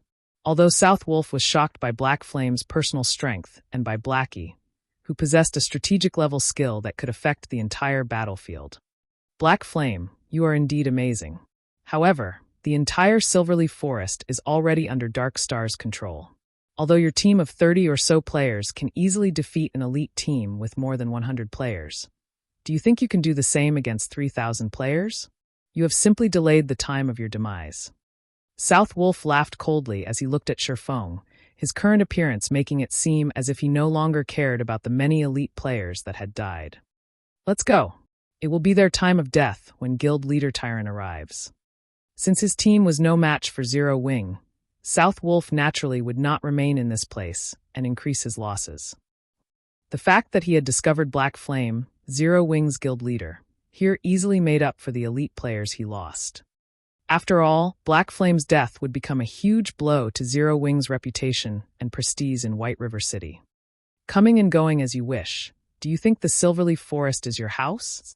Feng smiled calmly, his eyes revealing a cold, killing intent. Since you've already pursued us to this place, I insist that you stay. Do you think you can keep me here? South Wolf laughed in disdain. He was an assassin, the class that boasted the greatest survivability in the wild. If he hid himself in the dense forest, nobody would be able to find him. You can try. If any single one of you manages to escape today, then I will let you go. Feng waved, and all 30-plus members of Zero Wing immediately charged forward, starting their hunt of South Wolf and the surviving players of Dark Star. The reason why South Wolf had never participated in the battle before was to leave a path of retreat for himself. This was a habit of his. After all, once he entered combat status, he could no longer use stealth. At that time, he would only be left with Vanish to enter stealth mode. However, Vanish was a life-saving skill, so it should only be used at the most crucial of moments. Looking at the enemy players charging at him, South Wolf revealed a disdainful expression, just as he was about to use stealth and hide himself in the dense forest. What's going on? South Wolf suddenly discovered that he could not use the skill. Like a prisoner deprived of his freedom, South Wolf frantically called out his skill bar to look for the cause of this situation. Boss South Wolf, we can't use our skills. What are we supposed to do now? The elementalists of Dark Star asked, frightened. Originally, they had intended to cast Ice Wall to delay Zero Wing's charge. Now, however, none of them could use any of their skills, and an elementalist that could not use skills was like a lamb to the slaughter. Aside from sacrificing their lives to earn a few extra seconds for their allies, they were helpless. Run first, talk later. South Wolf was confused about this situation as well, and he suspected that something must have gone wrong with the system. Since none of them could use skills, they could only rely on their 2 feet to escape.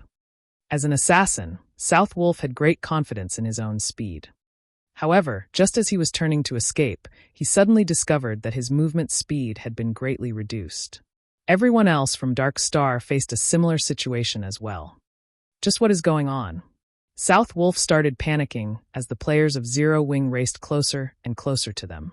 However, he was simply helpless in the situation. In the next moment, South Wolf noticed a black figure dashing past Cola and the others. Like a mad gale, the figure instantly caught up with the escaping players of Dark Star. This person was none other than Feng himself. At present, Feng's agility exceeded 240 points, and there were also the bonuses provided by the equipment he wore. In terms of movement speed, Feng was definitely ranked at the apex of Star Moon Kingdom. Feng used silent steps and appeared behind South Wolf like a ghost. He then said softly, "I've already said that you can't escape." Previously, while Feng was conversing with South Wolf, he had secretly switched the aura of fire on the 7 luminaries ring to the aura of time. Meanwhile, the aura of time reduced the movement speed and attack speed of enemies within a 100-yard radius by 20% and increased the cooldown of their skills by 20%.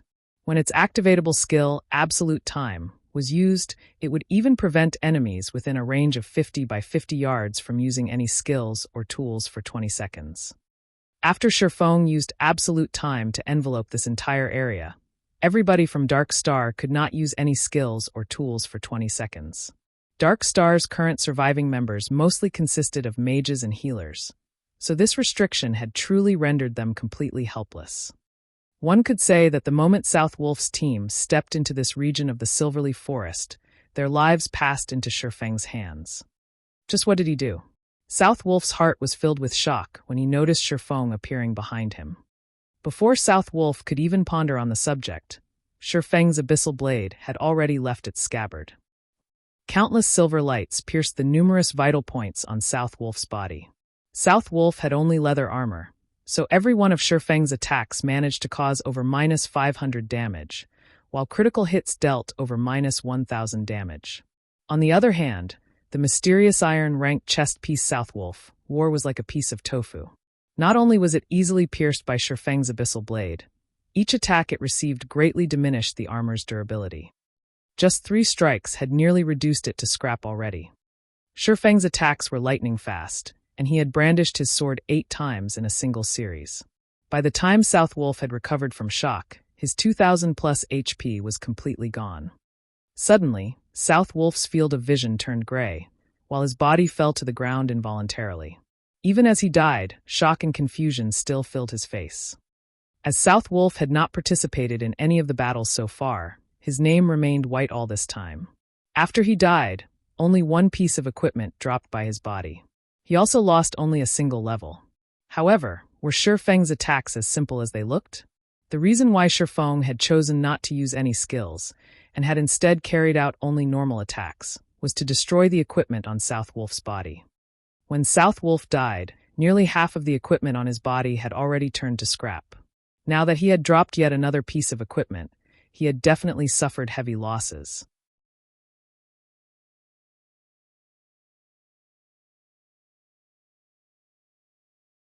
Chapter 312, Diving into Danger Alone.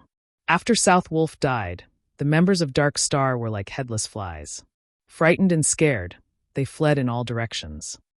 Zero Wing's berserker Lonely Snow swiftly closed the gap between him and an elementalist of Dark Star to 20 yards before using Charge to instantly catch up to and incapacitate the elementalist. After that, Lonely Snow used Thunderclap, Violent Strike, Suppression, and Whirlwind Slash in rapid succession, making quick work of the elementalist. Following closely, everyone else from Zero Wing took action as well. Against a group of mages and healers that could use neither skills nor tools, in addition to the fact that these classes were innately slow runners, the members of Zero Wing required no time at all to finish off the surviving Dark Star members. As these players died, they left behind piles of weapons and equipment. Haha, what a fun battle. Those bastards from Dark Star think that they are so amazing, but now, all of them are dead. Kola laughed loudly as he looked at the weapons and equipment scattered all over the ground. The frustration he had accumulated from continuously running away was completely swept away now. Fire Dance nodded her head in agreement, a faint smile appearing on her face. She then said with a light chuckle, "This battle was indeed a good stress reliever. None of us died this time, while Dark Star lost over 100 players. After this battle, Dark Star will have to reorganize their plans to pursue us. If they could deal with a team of over 100 elite players in such a short time, it also signified that Dark Star would be simply sending its members to their deaths if a team had fewer than 200 or 300 players. In order to reduce its losses, Dark Star would definitely consolidate its teams and at least double or triple the member count of each team." At this moment, Blackie and the others were laughing without restraint as well. After all, they were able to kill over 100 elite members of Dark Star. This would, without a doubt, be a huge blow to Dark Star. "Collect the loot. Dark Star will be arriving here soon," Feng commanded. The loot they obtained from killing the 100+ elite members of Dark Star was extremely bountiful. They had collected close to 1,000 weapons and equipment, and a majority of them were even mysterious iron rank. The harvest they got from this single battle far exceeded even the Harvest Aqua rose obtained from the battle that involved tens of thousands of players. Even Feng was somewhat moved by this harvest. Kill and plunder. Just from this battle, they had obtained the resources required to arm an elite team of 100 players. This was precisely the reason why, in the past, many large guilds preferred to kill and plunder the core teams of smaller guilds. Not only could they increase their guild's fame and prestige by doing so, they could also make a huge profit. They could upgrade their weapons and equipment much faster this way, compared to raiding dungeons and killing bosses. However, the harvest from this battle was still insufficient to offset the losses Zero Wing had suffered. After all, the weapons and equipment of Dark Star's elites were inferior to those of Zero Wing's elite members, not to mention those of Zero Wing's core members. Every core member of Zero Wing possessed quite a few pieces of secret silver ranked weapons and equipment, and some even possessed fine gold and dark gold ranked weapons and equipment. Guild leader, why aren't you leaving? Fire Dance looked curiously at Feng, who had jumped onto a large tree. You guys go first. I'll hold down the fort. Feng was not a lord who would sit comfortably in his throne while his subordinates fought. Since he was already here, naturally, he needed to take something away from Dark Star. But, guild leader, this place is too dangerous. You're also not an assassin, Fire Dance said worriedly. You guys have done enough. Let your guild leader handle the rest. Feng waved them off, hurrying Fire Dance and the others to the designated location. Upon hearing Feng's words, everyone from Zero Wing was immediately moved. In God's domain, guild leaders who were willing to brave danger for his fellow guild members were definitely as rare as a phoenix's feather. Not to mention, Feng was currently a famous existence in God's domain. If he were to die, his reputation would be greatly affected. Then I'll stay behind as well, Blackie said. How could I be left out from such an important matter? Cola stepped forward. Suddenly, everyone else started voicing intentions to remain. All of you, stop making a fuss and leave with me. You all will only be a hindrance to guild leader if you stay behind. Fire Dance could feel the cold, killing intent radiating from Feng at this moment. She knew that he could no longer hold himself back. She then raised her head and looked at Feng, saying, Guild leader, you have to be careful. Rest assured, I know my own limits. Feng laughed. He then retrieved a basic stealth scroll from his bag. This scroll allowed players to enter stealth mode. The stealth scroll's effect had a duration of 1 hour, and as long as players did not carry out any attacks during this period of time, the scroll would remain in effect. Shortly after Fire Dance and the others departed, Yulan came hurrying over to this place with a huge team of more than 300 players. Sure enough, all of them died. Yulan sighed softly when she saw the ground littered with corpses. However, she was not surprised by this outcome. Obviously, the ambush before was meant to lure them into a trap. However, South Wolf had been too eager for success, which resulted in a team wipe, as she had expected. Revive them, Yulan said to the healers in her team. Immediately, the 30-plus healers in the team started using resurrection skills. If players died outside of a dungeon, there were 2 methods for them to revive. The first method was to revive back at the cemetery. However, players were required to wait for half an hour before they could do so. The other method was to have one of the healer classes use a resurrection skill. Players could be revived immediately using this method. However, upon resurrection, players would have to wait another 10 minutes before resurrection skills could be used on them again. A short while later, all 100-plus elite players had been revived. Meanwhile, after being resurrected, South Wolf felt fortunate over the fact that he was not a red name. He had only lost 1 piece of equipment and fallen by 1 level after he died. Yet, when he discovered that most of the equipment he wore had been turned to scrap, he nearly went insane. South Wolf had been using level 15 Mysterious Iron set equipment, which could be obtained only from a level 15 team dungeon. In order to obtain the complete set, South Wolf had expended a huge amount of time and effort. Now, however, all of them were destroyed. Unlike field bosses, team dungeons reset only once every 3 days, and there were only a limited number of level 15 team dungeons within the region of White River City. Gathering the complete set had taken South Wolf 2 cycles. If he wished to obtain the set once again, he would have to wait through another 2 cycles. At this moment, Lone Tyrant arrived at the scene. He then asked South Wolf, "What happened here? How did all of you die?" South Wolf was someone from Underworld, so he did not particularly care how many players from Dark Star had died. He cared more about himself instead. However, The same could not be said for Lone Tyrant. The strength of Dark Star determined his future as its guild leader. Now, more than 100 elites from his guild had died for no reason. The worst part was that these elites had lost most, if not all, of their weapons and equipment. The levels they lost could be recovered, but it would not be as easy to recover the equipment. We were lured into an ambush unprepared, and all of us got killed. However, I discovered something even more important. I don't know how he managed it, but Black Flame is now with the core team of Zero Wing. He has also become a red name at this point, so this is the perfect chance for us to destroy Zero Wing. Although Black Flame is very powerful, we should have no problems dealing with all of them if we send in a team of 300 to 400 players. We can still catch up if we chase after them right away. South Wolf's words immediately allowed Lone Tyrant and Yulan to come to a realization. Truly an interesting person, Yulan muttered softly, her interest towards the player named Black Flame growing. As for Lone Tyrant, his expression turned grim upon receiving this piece of information. Obviously, with Black Flame commanding Zero Wing's core team, their combat power had increased to frightening heights. Also, from South Wolf's description of the one-sided battle that took place before, Lone Tyrant also learned that Black Flame was a great expert. Not only did Black Flame possess extraordinary combat power, he also possessed a strategic-level skill. A team of 100 elite players would definitely be insufficient to deal with him. Hence, they needed to rearrange their team compositions. Each team now had to have 200 players at the very least. Otherwise, they would only suffice as cannon fodder. Black Flame, you've actually dared show yourself here. Since you've come seeking your own death, don't even think about leaving this place alive today. Lone Tyrant revealed a sinister expression.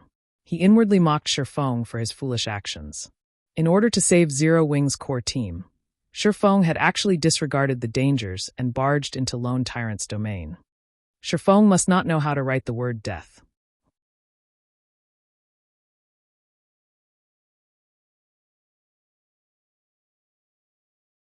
Chapter 313, Killing the Commander. Gather everyone immediately and surround this area. I don't believe that they can grow wings and fly away, Lone Tyrant sternly issued his command. The news of World Dominator's defeat had already spread, and very few in White River City did not know about the battle that took place. This result had greatly boosted Zero Wing's prestige.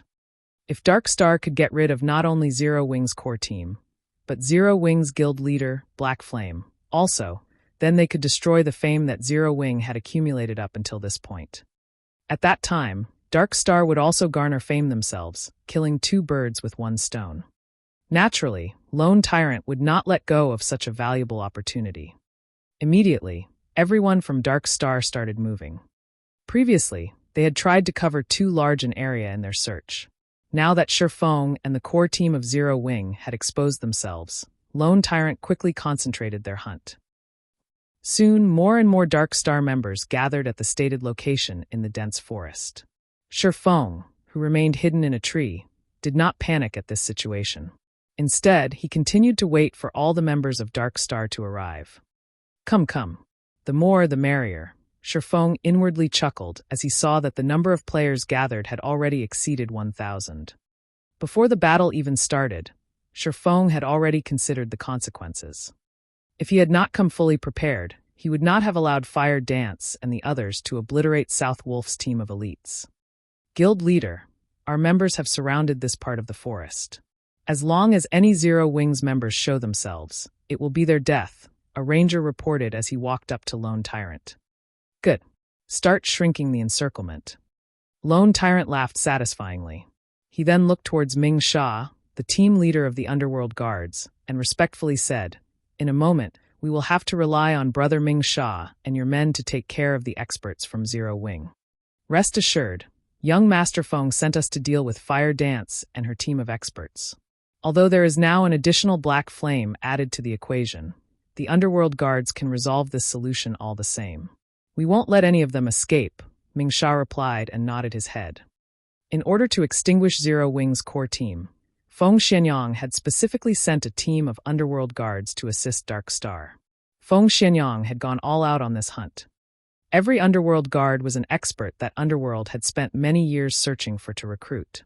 Underworld had also spent massive amounts of resources on nurturing these experts further. Compared to absolute heaven, the top-tier assassin that Feng faced before, these underworld guards were stronger, not weaker. Meanwhile, Feng Xianyang had sent a team of 20 of such guards. One could just imagine the frightening might this team possessed. Even a 100-man elite team from Dark Star was no match for this team. Also, the leader, Ming Sha, was an expert among experts. In the virtual gaming world, he ranked near the top. Regarding pure combat techniques, he was on the same level as the snow goddess, Gentle Snow. However, as Gentle Snow was in possession of a huge amount of resources, in terms of equipment, Ming Sha was definitely no match for her. Originally, Feng Xianyang had arranged for Ming Sha to go to White River City to deal with Yifeng. However, Yifeng was simply too elusive, as if he had completely vanished from White River City. Hence, Feng Xianyang sent Ming Sha to deal with the top experts of Zero Wing, such as Fire Dance and Blackie. In regards to Ming Sha's strength, Lone Tyrant had personally experienced its power. Even though he was clearly above Ming Sha in terms of levels, and his equipment was of higher quality, he still suffered defeat at Ming Sha's hands in less than 20 exchanges. On the other hand, he had only managed to reduce Ming Sha's HP by 1/10. Meanwhile, after taking some time to focus on upgrades, Ming Sha's equipment could now compare to Lone Tyrant's. Now, Ming Sha was mostly geared with several pieces of level 15 secret silver set equipment and fine gold equipment. He also wielded a level 15 fine gold greatsword, the Bone Shatterer. His equipment certainly ranked at the very top of White River City. Lone Tyrant had estimated that, if he fought Ming Sha now, he would last 10 exchanges at most before his defeat. Now that he had so many players surrounding this area, and a powerful team of experts like the Underworld Guards supporting him, even a top-tier assassin like Fire Dance could not escape. Just as Lone Tyrant felt confident, and was about to declare that he would annihilate everyone from Zero Wing, a figure suddenly appeared in the top of a nearby tree.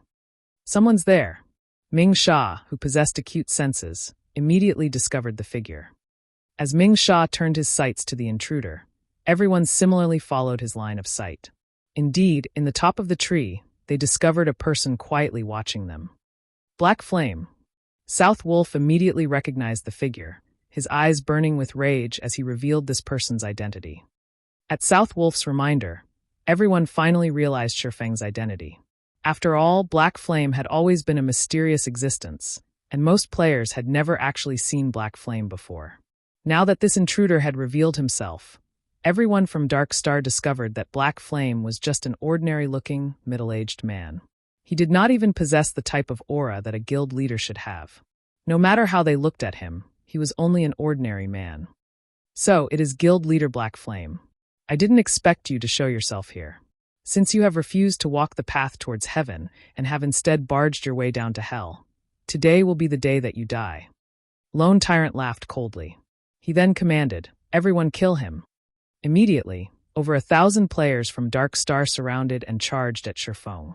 Their encirclement was tightly packed, and not even a fly could get past them. Faced with over 1,000 players charging at him, Feng did not panic in the slightest. Instead, his eyes emanated a chilling glow as he glared down at Lone Tyrant, smiling faintly. It was as if these 1,000-plus players meant nothing to him. Meanwhile, as the recipient of this gaze, Lone Tyrant's heart inadvertently quivered. However, Lone Tyrant quickly dispelled this feeling, because he did not believe Feng could do anything to him while so many players surrounded him. In the next moment, however, Feng vanished from the treetop and everyone's sight. This is not good. He's trying to escape. Quickly use flare. Lone Tyrant hurriedly shouted. The Rangers quickly used flare upon receiving Lone Tyrant's command, brightly illuminating the surrounding area. Within the effective range of flare, all stealth-type skills would lose their effects. Yet, even after tens of flares had been launched, Feng's figure still could not be found. What the players of Dark Star did not know was that, after Feng had activated the Ring of Nothingness, his first task was not to escape, but to leap forward and charge towards the tree closest to Lone Tyrant. Hence, the flares used to seal his path of escape served no purpose whatsoever. Damn it! He plans to kill his way over. Use flare and shine Guild Leader Tyrant's surroundings. When Yulan recalled the faint smile on Black Flame's face as he pinned Lone Tyrant with a glare, she instinctively felt that Feng aimed to kill the commander.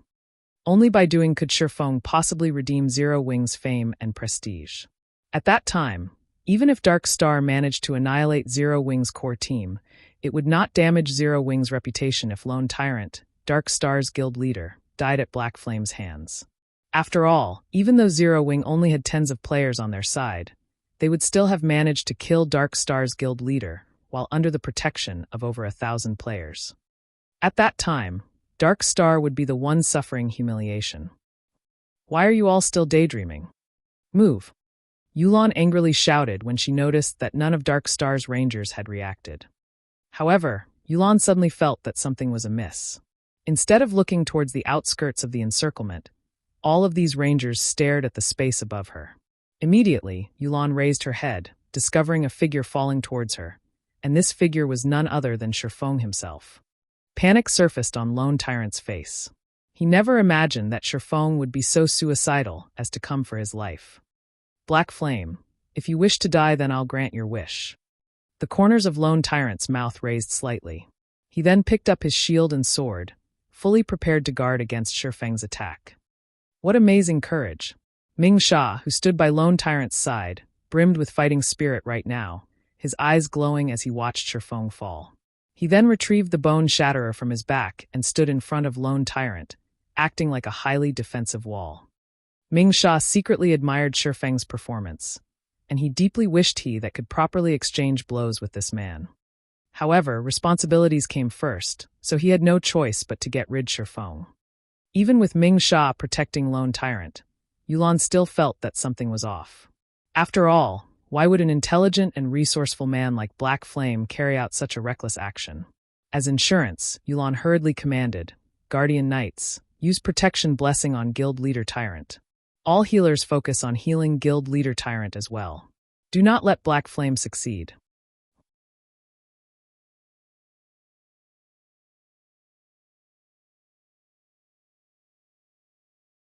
Chapter 314, True Expert. When Feng landed soundlessly on the ground, he was only 20 yards away from Lone Tyrant. In the next moment, sacred heals graced Lone Tyrant, one after another. Lone Tyrant was one of the top 10 players on the ranking list of White River City. He was one of the apex MTs throughout White River City as well. Although he was only level 21 at the moment, he had over 3,700 HP, and he was not much weaker than Kola. With high HP and defense, physical damage classes such as assassins, berserkers, swordsmen, and rangers would find it extremely difficult to kill Lone Tyrant. Not to mention, Lone Tyrant now had a large team of healers keeping him alive. Moreover, there was also the great expert, Ming Sha, currently guarding him. Hence, Yulan was greatly confused as she watched Feng's foolish actions. Let me see what you are made of. Ming Sha smiled at the oncoming Feng, and at the same time, he lifted the bone shatterer and slashed it down at his enemy. The bone shatterer was a massive greatsword, yet Ming Sha wielded it nimbly and accurately. In a single strike, he had completely sealed off Feng's path of advance. At this moment, the surrounding melee players of Dark Star charged at Feng, intending to make mincemeat of him. Meanwhile, the mages standing a short distance away also started casting their spells. As long as Ming Sha managed to delay Feng for a few more seconds, Feng would receive the bombardment of hundreds of spells. Even Zero Wing's chief MT, the Guardian Knight Kola, would lose his life if he received so many spells, not to mention a swordsman like Feng. Yet, as if he did not see these mages readying their attacks, Feng continued to charge forward, showing no intentions of slowing. Just as Ming Sha's second strike was about to land on Feng's body, however, Feng's entire person disappeared. Subsequently, Ming Sha's bone shatterer struck only air, generating a powerful gust of wind. The elementalists, cursemancers, summoners, and all other ranged classes that were about to launch their attacks also interrupted their chanting after they lost sight of their target. Where is he?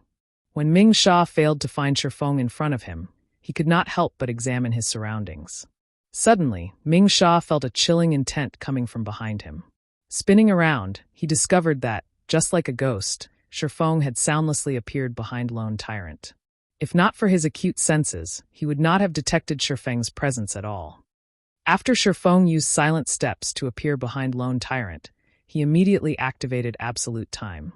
With himself as the center point, All enemies within a 50-yard radius were now unable to use any skills or tools. Feng then brandished the abyssal blade, casting abyssal bind on Lone Tyrant. Meanwhile, Lone Tyrant only felt a cold wind blowing on his back. Only after Feng started brandishing the abyssal blade did Lone Tyrant notice that someone stood behind him. Horrified, Lone Tyrant hurriedly leaped forward, hoping to dodge the attack aimed at his back.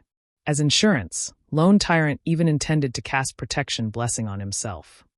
However, Feng was simply too fast. He had activated Absolute Time and Abyssal Bind almost simultaneously. Discovering that he could not activate Protection Blessing, Lone Tyrant's heart grew extremely anxious.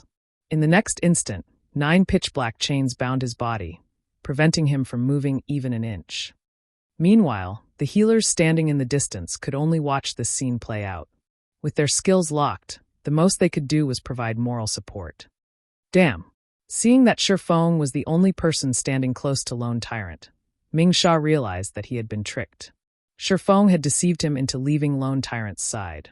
Suddenly, a feeling that he had just been played for a fool grew in Mingsha's mind. This was the first time he had felt such a feeling.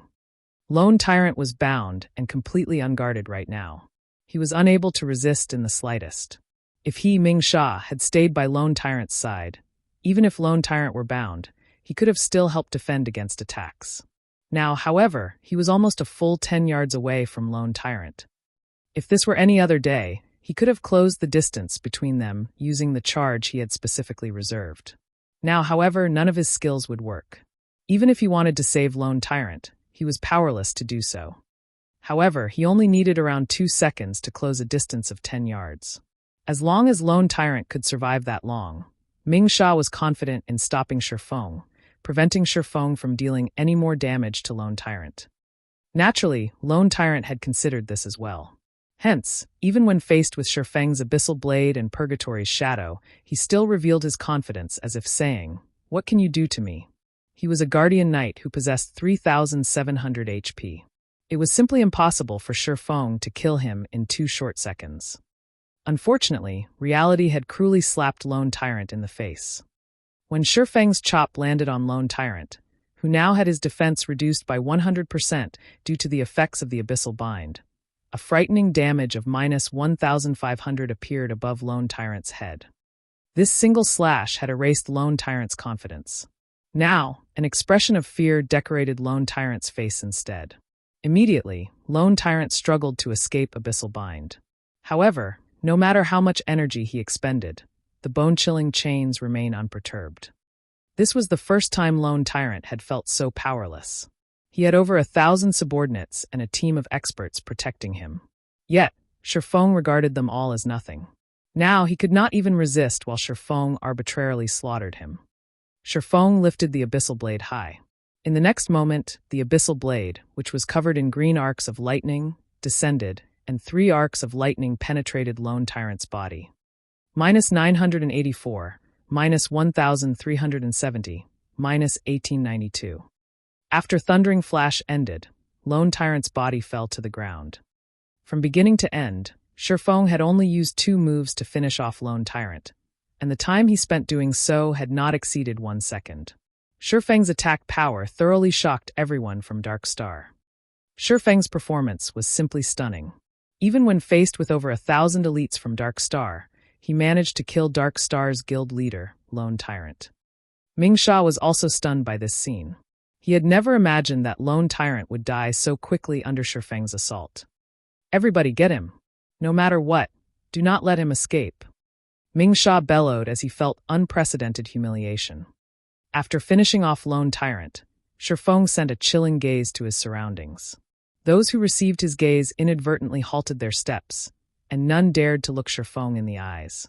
Feng was like a king that had descended from heaven. Nobody dared compete with him over dominance. Faced with Mingsha's glare, Feng simply raised his index finger at Mingsha. He then made a hooking motion with his finger and softly chuckled. Mingsha's rage burned even brighter after receiving such a blatant provocation. Immediately, he lifted his greatsword and charged at his opponent. In reply to Mingsha's actions, Feng gently waved the Abyssal Blade as he walked forward. Feng had the presence of a king facing an ant's challenge, his mind appearing completely at ease. When the two swords collided, sparks flew. The impact of the attack forced Ming Sha to retreat multiple steps before he could stabilize himself. Feng, however, had not moved an inch. The gap in strength between the two was clear at a glance. Giving Ming Sha no time, Feng instantly charged forward and brandished his sword. 1 slash, 2 slashes, 3 slashes. Feng's attacks were like a violent gale. Ming Sha desperately dodged and blocked the onslaught. However, each time Ming Sha was knocked back, it was very difficult for him to stabilize his form. After receiving over a dozen attacks, Ming Sha finally failed to block an attack. He received a hit to his abdomen, and the blow sent him flying. However, Feng was not done. Feng's feet suddenly exerted an explosive force, creating a deep pit in the ground as his body shot towards Ming Sha like an artillery shell. While his body remained in midair, Ming Sha was unable to exert any force to retaliate or dodge. The moment Feng shot past Ming Sha, he brandished his swords multiple times. Each and every attack struck Ming Sha's vital points, all of them causing over -600 damage. In the blink of an eye, Ming Sha's life was no more. The scene dumbfounded the audience from Dark Star. What they had witnessed was simply Feng flying past Ming Sha, followed by silvery sword streaks wrapping around Ming Sha's body. By the time Feng passed Ming Sha's body, Ming Sha was already dead. Meanwhile, after Feng dove into the dense forest with a few leaps, his figure completely vanished. At this time, some of Dark Star's members finally responded and rushed in the direction Feng had disappeared. Yulan, do we chase after him? South Wolf worriedly asked as he looked to Yulan. South Wolf was very clear about just how powerful Ming Sha was. Yet, such a powerful expert still died at Feng's hands. Moreover, from beginning to end, Feng had not used any skills in the exchange with Ming Sha. He relied purely on techniques to kill his opponent. This was something that South Wolf had never dared to imagine possible in the past. Now, however, South Wolf finally realized what a true expert was. Yulan shook her head and released a soft sigh, saying no. If Black Flame possesses such strength, even if we chase after him, what can we actually do to him? Not to mention, our speed can't compare to his at all. We should save our energy and give up. First, he had killed Lone Tyrant, Dark Star's guild leader, amidst an army of thousands. Next, while he was escaping, he managed to kill an expert like Ming Sha. This time, Dark Star had truly lost all dignity. Even if Dark Star managed to exterminate Zero Wing's core team at a later date, it would only add on to the gossip about Dark Star. This time, Dark Star had truly suffered a defeat.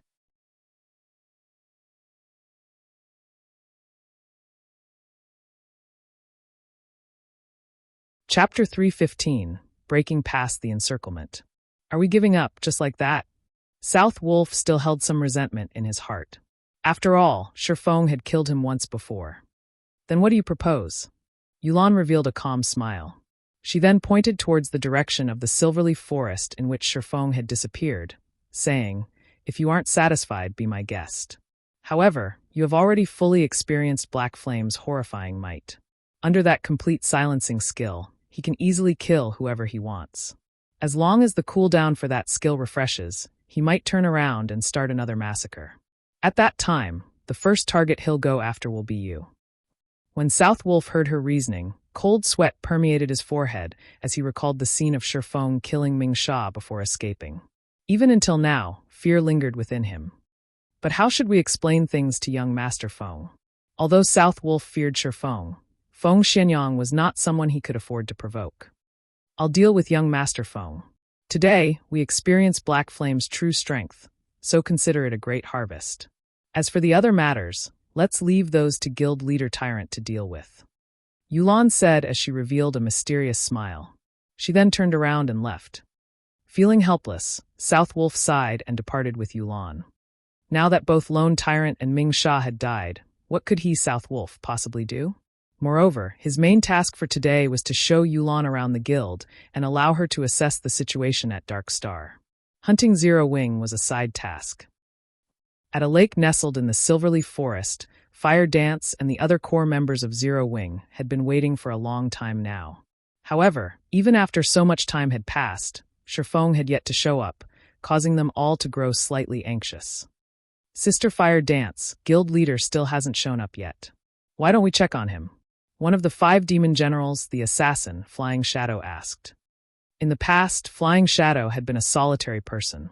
However, his strength could rank at the very top of Shadow. Although he had not performed any outstanding feats during the early stages of the game, he had not performed badly either. In general, he had been an average player. In this life, however, after Feng recruited him into the Zero Wing workshop, he immediately assigned him to Zero Wing's core team. Many in the guild had initially voiced their opinions against this matter. However, as time slowly passed, everyone finally realized that Feng's decision was still as impeccable as always. It was not something the likes of them could hope to compare to. Within the Zero Wing's core team, Fire Dance had always been the publicly acknowledged number 1 assassin of Zero Wing. Meanwhile, the position of number 2 assassin had been undetermined. However, after Flying Shadow joined the guild, his techniques rose rapidly with each passing battle and friendly competition. Very quickly, everyone began to acknowledge him, and now he was considered the most powerful assassin in Zero Wing after Fire Dance. No, since guild leader has chosen to stay behind, he obviously is confident of obtaining victory. We will only be a hindrance if we try to help. Fire Dance shook her head and rejected Flying Shadow's proposal. In reality, however, she was also worried about Feng. At this moment, a black figure pierced through the brush, landing by the lakeside soundlessly. Before anyone noticed, this black figure had arrived before them. Fire Dance and Violet Cloud were the first to detect this figure's presence. Instinctively, Fire Dance retrieved the daggers from her waist, preparing to meet with a great enemy. Soon after, everyone else discovered the presence of this newcomer as well, and they too promptly readied their weapons. Although they could not see this black figure's appearance clearly, the pressure the figure emitted was no less than a Lord-ranked boss. Guild leader. Fire Dance quickly recognized Feng's appearance, and she was greatly shocked when she felt his aura. Previously, as they had been in a hurry to escape, she had not noticed Feng's change. Now that she confronted Feng, face to face, she suddenly realized that Feng's strength had greatly improved. Right now, even she could not determine exactly how powerful Feng was. It was especially true for the sharp and frightening aura he emanated. It seems that all of you have improved greatly recently. You actually managed to discover me so quickly. Feng examined his guild members and revealed a satisfied smile. Battles in God's Domain were unlike any other virtual reality game. The improvement of a person's strength was not limited to techniques and equipment. One must also possess a bestial intuition. After all, the penalty for death was not low, so such an intuition was essential when engaged in combat in the fields. In reality, if players did not suffer death when grinding out in the fields, they could easily reach level 200 within 2 years. Yet, Feng had taken a decade to reach level 200 in the past. Death was inevitable when battling in God's Domain. In the past, Feng had died countless times while participating in all sorts of combat. In God's Domain, danger always lurked around the corner. Guild wars were only a small part of the dangers in God's Domain. Thus, it was of utmost importance for a player to nurture a bestial intuition to avoid unnecessary deaths. It was also a key to leveling up quickly. People's lives in reality were simply too peaceful, so this bestial intuition had been completely buried deep in their bodies. However, as players experienced more battles in God's Domain, this intuition would slowly rise to the surface. Meanwhile, the rate at which players improved also correlated to how strong their intuition became, and this was one of the main factors differentiating average players from experts. Feng chose to appear so stealthily to test everyone's intuition, and the result had not disappointed him. Compared to several days ago, everyone present had improved greatly. Though, when compared to Fire Dance and Violet Cloud, everyone else's improvement paled slightly. Nevertheless, they were still much stronger than the average elite player. After Feng finished evaluating everyone's strengths, he then said with a smile, "All right, let's leave this place. Follow me." Leave. This was exactly what everyone had constantly tried to do. However, it was simply too difficult to accomplish. Currently, Dark Star's forces locked down the Silverleaf Forest. With their team of slightly more than 30, it was impossible to fight their way out of the forest. In the next moment, however, Feng gave everyone an underwater breathing potion. This potion allowed players to breathe underwater for half an hour. Following which, Feng gulped down the breathing potion and jumped into the lake. He then dove into the depths of the lake. The team copied Feng's actions, drinking the breathing potion and jumping into the lake as well. This lake was not just a pool of stagnant water. Instead, it connected to the other lakes found in the Silverleaf Forest. A player in the past had accidentally stumbled on this particular secret. This player had only managed to discover this secret as he tried to catch the silver carp found in the Silverleaf Forest. The silver carp was a precious cooking ingredient, and its flavor far surpassed the carp found in the real world. Moreover, after eating the dishes made using the silver carp, there was a very small chance for players to receive a permanent increase of 1 point to a basic attribute. Players could receive up to a total of 20 attribute points through consuming these delicacies. Unfortunately, the attribute rewarded was always random. Even so, players still valued the silver carp. Many players who were gourmands and wished to increase their strength would willingly spend a massive sum of money to purchase silver carp. So, silver carp had always been short in supply, and their prices had steadily increased over time. Back in the day, plenty of players would come to the Silverleaf Forest to fish for the silver carp. There was also no lack of bloodbaths due to competition over these silver carp as well. Feng led everyone through one underwater tunnel after another, gradually distancing themselves from Dark Star's Encirclement. However, Dark Star still held Silverleaf Forest's exits. So, it was impossible for them to depart from the forest safely. A guild war order could seal an area for 24 hours. During this period, no one could use return scrolls in this area. In addition, if enemy guild members logged out of the game while in this area, they would receive very harsh punishment. This punishment was far more severe than even the penalty for death, as it was meant to prevent players from abusing this method to avoid the war. However, guild war orders had a cooldown time of 2 natural days. In God's domain, that would be 96 hours. Hence, after players managed to endure and survive through the guild war order's effective period of 24 hours, they could return directly to the city using a return scroll. Feng intended to take advantage of these underwater tunnels before anyone discovered their existence.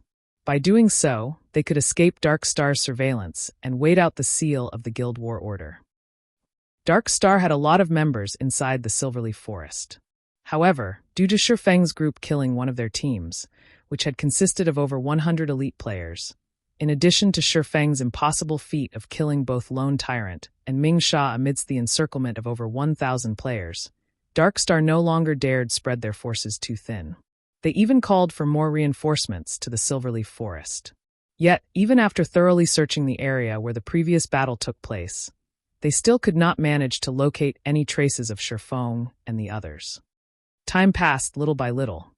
After his resurrection, Lone Tyrant was like a madman as he sent out all members of Dark Star to hunt Feng's team in the Silverleaf Forest. His insanity also attracted the attention of the players in White River City.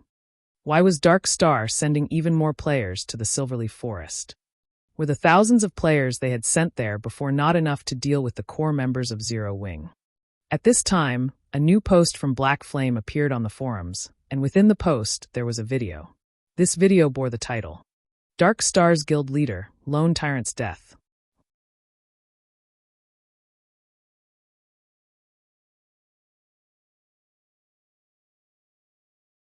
Chapter 316, Shocking Star Moon. The confrontation between Dark Star and Zero Wing had already become explosively popular on the forums.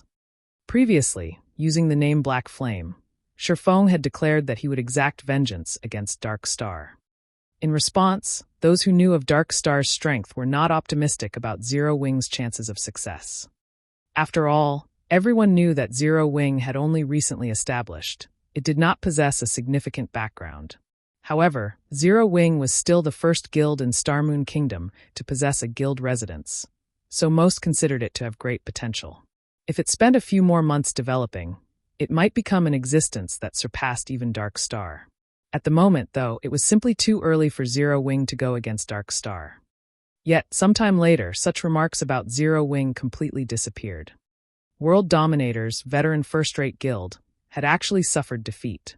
Moreover, the guild had been eliminated from the competition for dominance over White River City. Zero Wing had played a significant role in achieving this feat, so it was apparent that Zero Wing was not as weak as everyone had imagined. Hence, the moment the video of Feng killing Dark Star's guild leader, Lone Tyrant, uploaded, its popularity instantly grew. In particular, the scene where Feng indifferently faced off against an army of over 1,000 elites and managed to kill Lone Tyrant by himself garnered huge amounts of attention.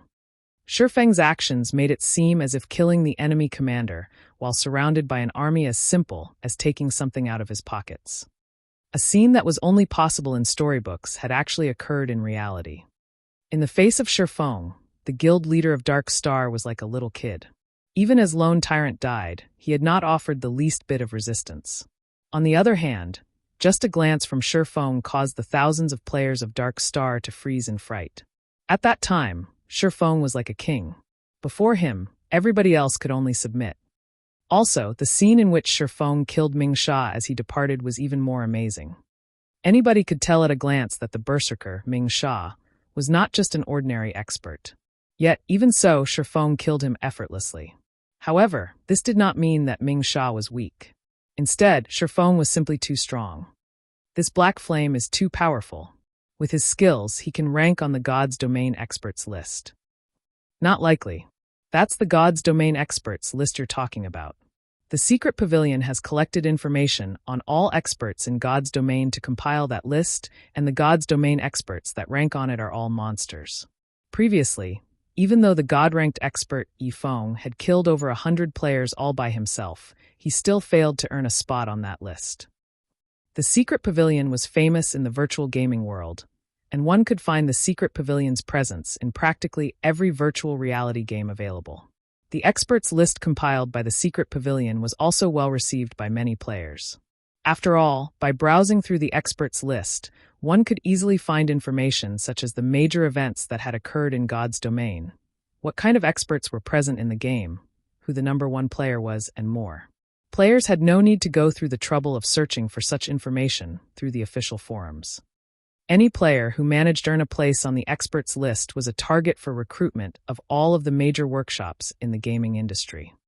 Although nobody knew whether Black Flame was capable of ranking on the experts list, undoubtedly, he had already earned his fame in Starmoon Kingdom. In the future, whenever people talked about Zero Wing, the first thing that would come to their minds would be Black Flame. Damn it! Damn that Black Flame! Lone Tyrant burst into an uncontrollable rage when he discovered the video Feng had uploaded. His original plan to destroy Zero Wing had completely backfired, and instead, he became the laughingstock throughout Starmoon Kingdom. Have we not found them yet? Lone Tyrant bellowed. Dark Star had suffered a tremendous loss this time. Not only had it lost more than 1,000 players to Zero Wing, but Dark Star's fame and prestige had also been destroyed. Lone Tyrant's reputation had gone up in flames. To make things worse, he still had to compensate World Dominators for its losses. The amount they had to pay would definitely put a dent in Dark Star's funds, damaging the guild's development. In this war, Dark Star had suffered a double loss. However, Lone Tyrant was completely helpless about this situation. Guild leader, we've already increased the number of people searching for them to 15,000. However, it's as if they grew wings and flew away. Even after rummaging through the entire Silverleaf Forest, we still can't find any traces of Zero Wing. I suspect that they have long since left the forest. Otherwise, if Black Flame and the core members of Zero Wing were still here, Zero Wing's and Ouroboros' forces would have carved a path of blood into this forest by now. They wouldn't have dispersed and went on to do their own things. Lone Tyrant's confidant explained slowly. Before, Lone Tyrant's anger had blinded him, so he had not considered this. However, now that he thought it through, it was as his confidant said.